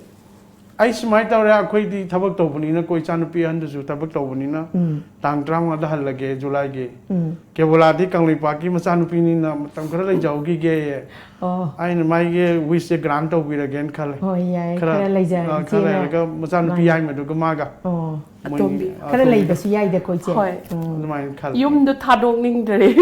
nung ti do mani lai ba yai khara wari watai conversation ju dum nungai ri cha thari ado segment macha am dang hap chan ge tai haidi loiram dai sida haidi sigi segment sina khoina kenogi tom gi wahang adong gi pakhum haina leiba okay haidi aina hangdoiba wahang si aina su thuna dum hangba itai ge che ga na su same question oi doini ko hoi itai ga che ga na su thuna dum pi ba hoi ado ibani sab mana pi doira pi doini okay ado ai hauba yarani ko ichi da hana hausira itai da hana hausira yeah ladies first okay ladies first haurage adudi ichi kwai da gi phaba nupa ma gi example piu hai di kan happy gani che akhoi MaPa mane ichi gi di akhoi MaPa hoi ado itai gi di kwai da gi phaba nupi ma gi example piu har ga di kan happy gani itai that's a very difficult question probably my mother hoi next my wife ai di nupa hangi bani ko nupi gira mona hangi ha ikano dana ai di opposite sex sangjabani okay ichi warau de ko hangi ba khong chum le ba nata itai na pira papa khom do ichi warau ba lai ai khara warau re koi mana se biram dadi plus complemented by Kebola na dadi nasi ai nasi yaur ima is important nusi ba hoi hoi as akhoi ma du sam nusi ba ne hoi ai hai sini na rab do akhoi ken khang dam ni na hoi khrak sang ni hingja ga da do ana pen da bayam lai kare khang da ba na ne ba do adudi ani suba wahang amu hang ba yare ko itai dagi han haujarage okay kari gumba mathang ma pok ka habaje leiram ba ta ga di itai kai hoina pok pa pambi gani mase ai di usie on pok charage usie koina prithivi pumba pai ba ngamna ba yam phajaba pakhum pipiri ichi ai su usie amu ibani pai ra se ichi ga itai ga sitat na thana ba su ya ya ru dori ba mathang ma pok amu oi ra su usie se am nungai pai ra ga dum nungai na leina adu su US da lei ba usie koina da ga sai gi diam hale Wih gini deh, nganu gasin maroma, ada gini saji gasin marola ma. Aduh, ay US tadi hui hau dong wening deh. Imung dah pazal laga thamme. Ayam dungai ke, ay hau dong ani kag leba. Imung dah dong thambi bedo. Ay nama MaPa na putok bi, MaPa na putok pada kana. Kana tasal laga khot ba. Sanga putok pa ya da brai. Nade. Sum imung de legram ni na moi sum MaPa thok pudu ki jare MaPa yam to din na ko pata we kuina punsi de ba khoi gi adi ki kanam chu khang na dre imung du da masung mama na masung khang na dre imung ani sura di phai ani sura di ani thamma mi je khoi jungai haidi idom de hing ba di sung nungai te da uche pa su จุราหิง The US เดียวหุยเฮาดงเซสุกี้มาติกลูนะตวิเคร โอ้ย ไม่ไปมาทีพายนะว่าจานนะว่าคุยกี่พุดกับพิจาบนเดคุยกี่สเปเชียลพุดอะไรสุดโอ้ยนิ่งเด The US เดียวอุจเจกตีโอ้ยนิ่งพระเจ้าจะมาฟังดูได้ตรงนั่นนะหน่วยนะ โอ้ยมาทั้งมา อยาก ปก ลุ้นตวิ มาทั้งมาปกให้ว่าตัวเลยดีอีไตสุเจโอ้ยนะปกนี่ไงให้เด้อดีกีอีเจสุเจโอ้ยนะแต่น่ะทานบยาดบ่าโอ้ยนะอีเจก็อีไตก็เสมาปกคุดิงเกดูกับเปิ้ลโอ้ยนะดุมโอ้ยดีอยู่กว่า โอ้ยเจ๊ thank you thank you อโดหุ่มสุบวหังสินะเนี่ย ใช่ จ้าบทักประสุดมยามปามีก่ออีเจเสอโดอีเจนะควายตะกี้ปามไปเห็นจังสิกะดิ ยงจากยังบ้าไหม เห็นจ้ะอีเตยีดิ ยงจากยังบ้า I think how jing how jing you in this ok thong man pa mi ok thong ma cha ro di sikan tu cha ya kan ta cha ya ยำเอาไรสิปวด ok เสีย thong bu na how ba ti am how i ko อ๋อ mi ga sin na ni ko ma se ไอ้มาอีเจดีจ้าตัวหรอ ma de kya cha de อ๋อ ฮังกวยบันนี้นะเตยซาดแบบ หอย ok thong ma ju how i ko how ba di หอยยำนุ่งไงเลยก็อีเตอีเจก็อีเตกันนะไอ้ดี conversation มายามมาตัวเรดูลุยมาตั้งเจลุยฉลักปากลุยเนี่ยนะว่าหังตั้งกะหังจะหูดีอ่ะคุยกี่จอมทีวีเซ satellite channel นี่ก็อีเตอีเจอ่ะสิ่งมันแบบว่า satellite channel มา launch ตัวรักนะปริธีวีกี่มาพัม42 countries ก็กันโออุบพังหันภาษาใกล้กรีให้บินิกิเจเตยัง proud ตรงนี้มาดูดูสุยามสองคนปีโบยสนุกคุยดีอาราบได้เลยวันนี้นะคุยดีกังเลยปากีเปาเสียดุมตาใจแล้วก็ใส่จังปะดาเปาปาบียังงังสิงโดอูเวลายามนุ่งสีไอดีทีวีทำสู้ไอทีวีจะแกยิงเด้อะไรที่ไทยน่ะดีอีเปาสในฮันฮาเลยนะเปาสิเด็ดดุมปาบนี่มุสิตีโตมเด็กอิมเปกไอเอสทีวีดุมเปาตาใจอะดอคุยดีนุ่งดังพงบันนี้นะนุ่งดังเดียยุคนี้นะเปาบันนี้ไอ้นวหานตารัมบันนี้ไอ้น่ะคุยมาได้มาสิโตเวลามาครั้งบุครั้งเดียเนี่ยว่ายาวบันนี้ยาวบันนี้ยามน่ะแอดวานซ์โอ้ยเลยรวยน้ำมันจะสิ้นประทุนนะไว้นะดูมา facilities บีบีแต่นะคุยอาปได้เลยว่าคุยบ่วันบีไว้กินมาตายามนะนุ่งลูกพัดทัดปะ anda ki noi talent show mu ut ki mega talent show am appreciate to se หอย way to go thank you very much ยามนักสันน่ะเลย ยามนุ่งไอ้ ปั๊มจะว่า ko ju ek front sit taw na dum nu ai che หอยอะโดอีเตยก็อีเจกันนะ viewers สิงดางาใส่ตะกี้ high ดริบะ convey ตัววินบะ message อีเจกิสู้ convey ตัววินอีเตยกิสู้ convey ตัววินอร่อยๆนะเต้าใจตัววิวอันดักงสีลาววีกลุ่มเจริกังเลยปากยามนุ่งสีสัตว์บดีอร่อยสมมันนิ่งดาหันนิ่งไงสัตว์ปกิเสไอ้บุนุ่งสีวิบาไอ้บุไลค์ตัววิบา subscribe ตัววิบายามนุ่งสียามบัมเจหมดเลยสู่อีมานีอีมากิลำดมเจอันทงนั้นนุ่งสีเลยกลุ่มเจริไอ้บุคอมเมนต์หันบางคำจะเดครุมเจริอีเจอิโมชั่นแนลยังอุ้ยเลยอามวยกันเลยยังนุ่งสีอีเจคุยได้ให้ดีลาปัจจุบันจอมทีวีเนี่ยดีอิมแพคนะไอเอสทีวีนะคุยไอ้น่าหาเป่ากีตาร์บ้างคุยอะดูอีเจกี่ทำไว้ได้กังเลยปากปุ่นนุ่งสีบกี้คุยอะดูทำไรนี่ไงดูไอ้หักจังเซพระพักกันได้ยารอยดอรีจานี่จำสางเงี้ยso do more diet challenge for my health ไอ้ problem คราดุมเลยตุ่มใบอาดบ้าไอเดียดุมสิลาดิอัมเลยนิ่งบ้า 5 years กิจสัตว์คิดบันนี่แต่เป็นเมลิน่าลูบันนี่นะท่าดอกยาดบ้าอีเตยดีการีใครดีหอยอาหารบัดไม่ยามพนักผู้ครองจารีกับมันนี่ปุริสักคุมาคุยเก็บเวลานะตัวจะไปไม่ยามทว่ายังน้อยยังบีบ้าอะไรคอมเมนต์บีบ้า subscribe ตัวบีบ้ายามทักจารีเรามารู้เองนะเขาก็เลยอีวันหารงจริงแต่ไอ้นายจะนิ่งบัดดีน้อยนะคุยฟิวเจอร์นี่กังเลยปากกี้ฟิวเจอร์นี่น้อยไม่ยามสินะน้อยนะมาติดซาบมีเอามาหมวยแล้วก็ดีคุยกี่ฟิวเจอร์จะพอดริมนี่ decision making เด็กอามาไม่ยามจะมณีปุรกี climate change กี effect ไม่ยามจะน้อยไม่ยามเราอินเทคตัวดริมนี่น้องมาดีไอ้นายจะว่าดีเทเลนเลยปังอัตโน success ไว้บนนั้นเต grit ยาวดรดี discipline ยาวดรดีฮันจันอีวัน doesn't matter how many times you fall, right? Honaba kanba. Honaba kanba, how many times you raise, that's an importance. Rise to ba. Adage, lepa like the discipline namada. I na see yoge na honaba do. Honabiyo, follow your heart. Me amna high ba oil idam ni adu to ni pangta ta biro no. I na cheli ba wakan do the munna discipline galon na lepa like the honabiyo success oibiyo. Kanglai Park kita makta matik saba citizen nama oibiyo Manipur kita makta si hai jage thank you very much itaiga ichega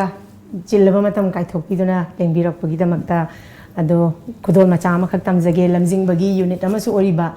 chinjak.com gi mai kaidagi yam chamlaba khudol poni tai lausan biyo thank you iche su lausan biyo Thank you very much. Koi bu bani bu kawira bu gida makta so aina lamjingba group Tom TV bu